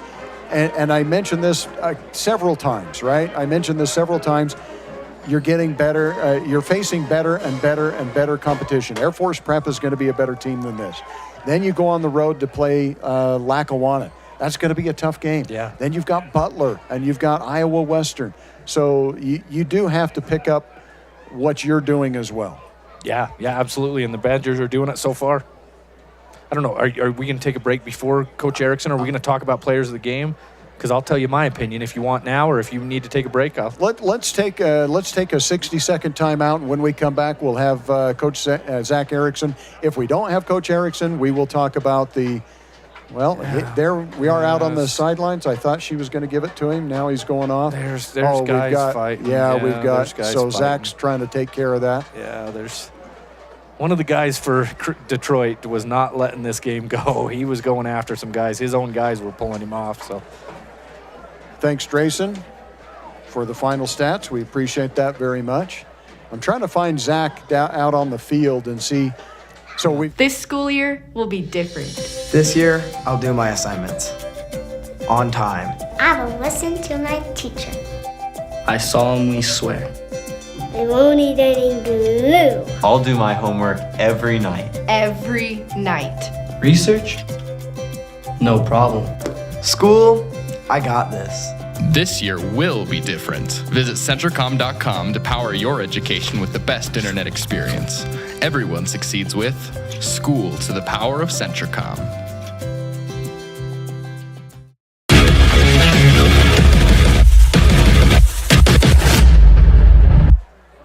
Welcome back to the postgame show. Gary Chedester and Greg Sterner with you here on the Snow College campus, where the Badgers have just finished off a 70-0 win.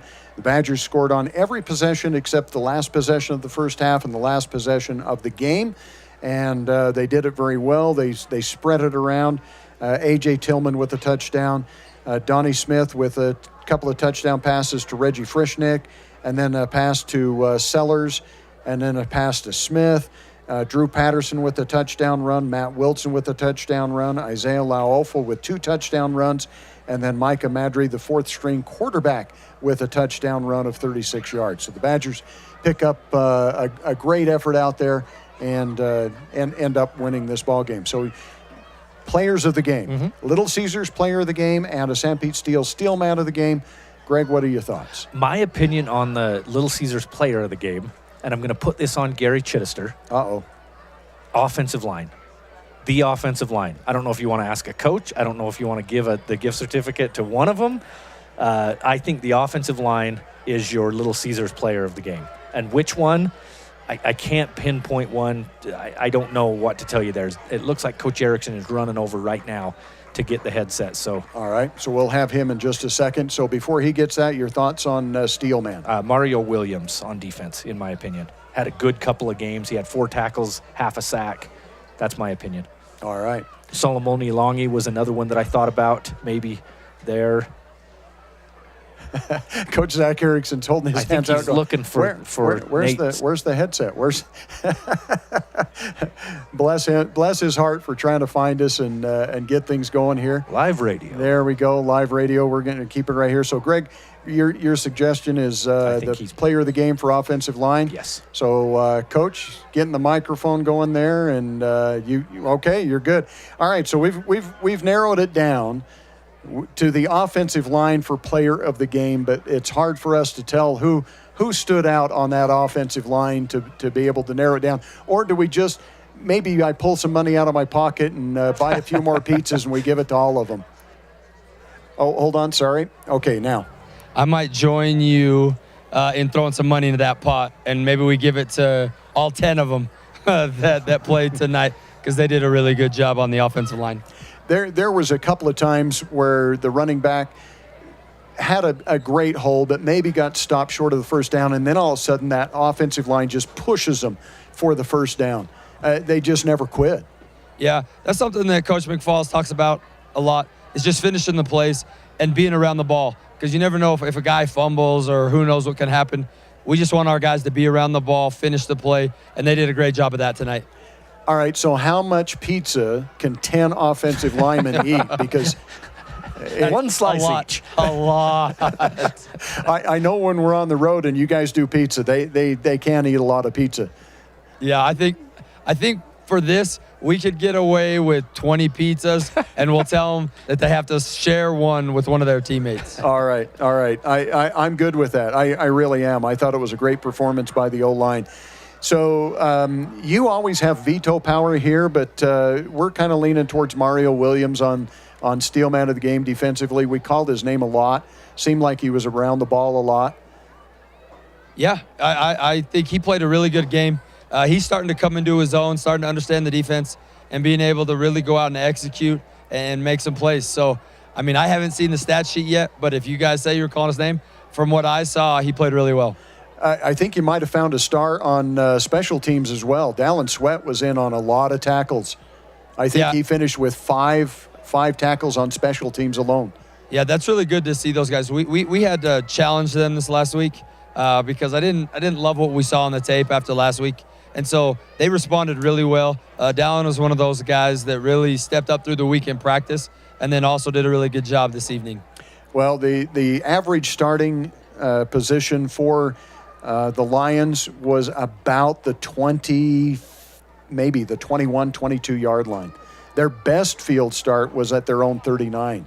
So the special teams held them after kickoffs to not much. Yeah, that's a great job by that kickoff team. And then they worked really hard, like I said, this week about making sure that they were flying down, keeping in their lanes, doing their job, understanding their assignments, and then making the plays when the ball showed up, they needed to be able to wrap up and make a tackle. All right, give us a quick preview for Air Force Prep next week. Tackle the dive. Tackle the dive, tackle the dive, tackle the dive. Okay. You know, and it seems like a couple of years ago, I was expecting that all the time, and they came out throwing the ball. I think, was that the COVID year? That might have been when we played in the spring over there. Yes. That was a funny year. And I don't know why or what they were doing. But I know when we played them 2 years ago, it was triple option, pretty much triple option, play action. and that was about it. So that's kind of what we're expecting. All right, Coach. Well, congratulations on the great win here. Increased it from last week, 70-0 win. And we'll look forward to talking to you this week for the pregame next week. Sounds good. Thanks, Gary. Thanks, Coach. All right, Greg, again, thank you. Player of the game, the O-line. And thanks for choosing that. Sounds like it's going to cost me a little bit. That was you volunteering. I did, but you chose the entire offensive line. Pull it out of the communications department budget. Oh, yeah. We'll see how well that goes over. Pull it out of that Snow TV coffers. All the advertising. Yes. We have so much money over there. All right. And the steel man of the game, Mario Williams. So thanks for joining us. Thanks to all the sponsors that make this broadcast possible. Thanks to Ira Bowman out there running the TriCaster and engineering this game. We had some new people show up for camera operation. Thanks to them as well. And Caitlin Dawes came back from last year to help us out here as well. For Greg Sterner and head coach Zach Erickson, I'm Gary Chedester. Have a pleasant weekend, everyone.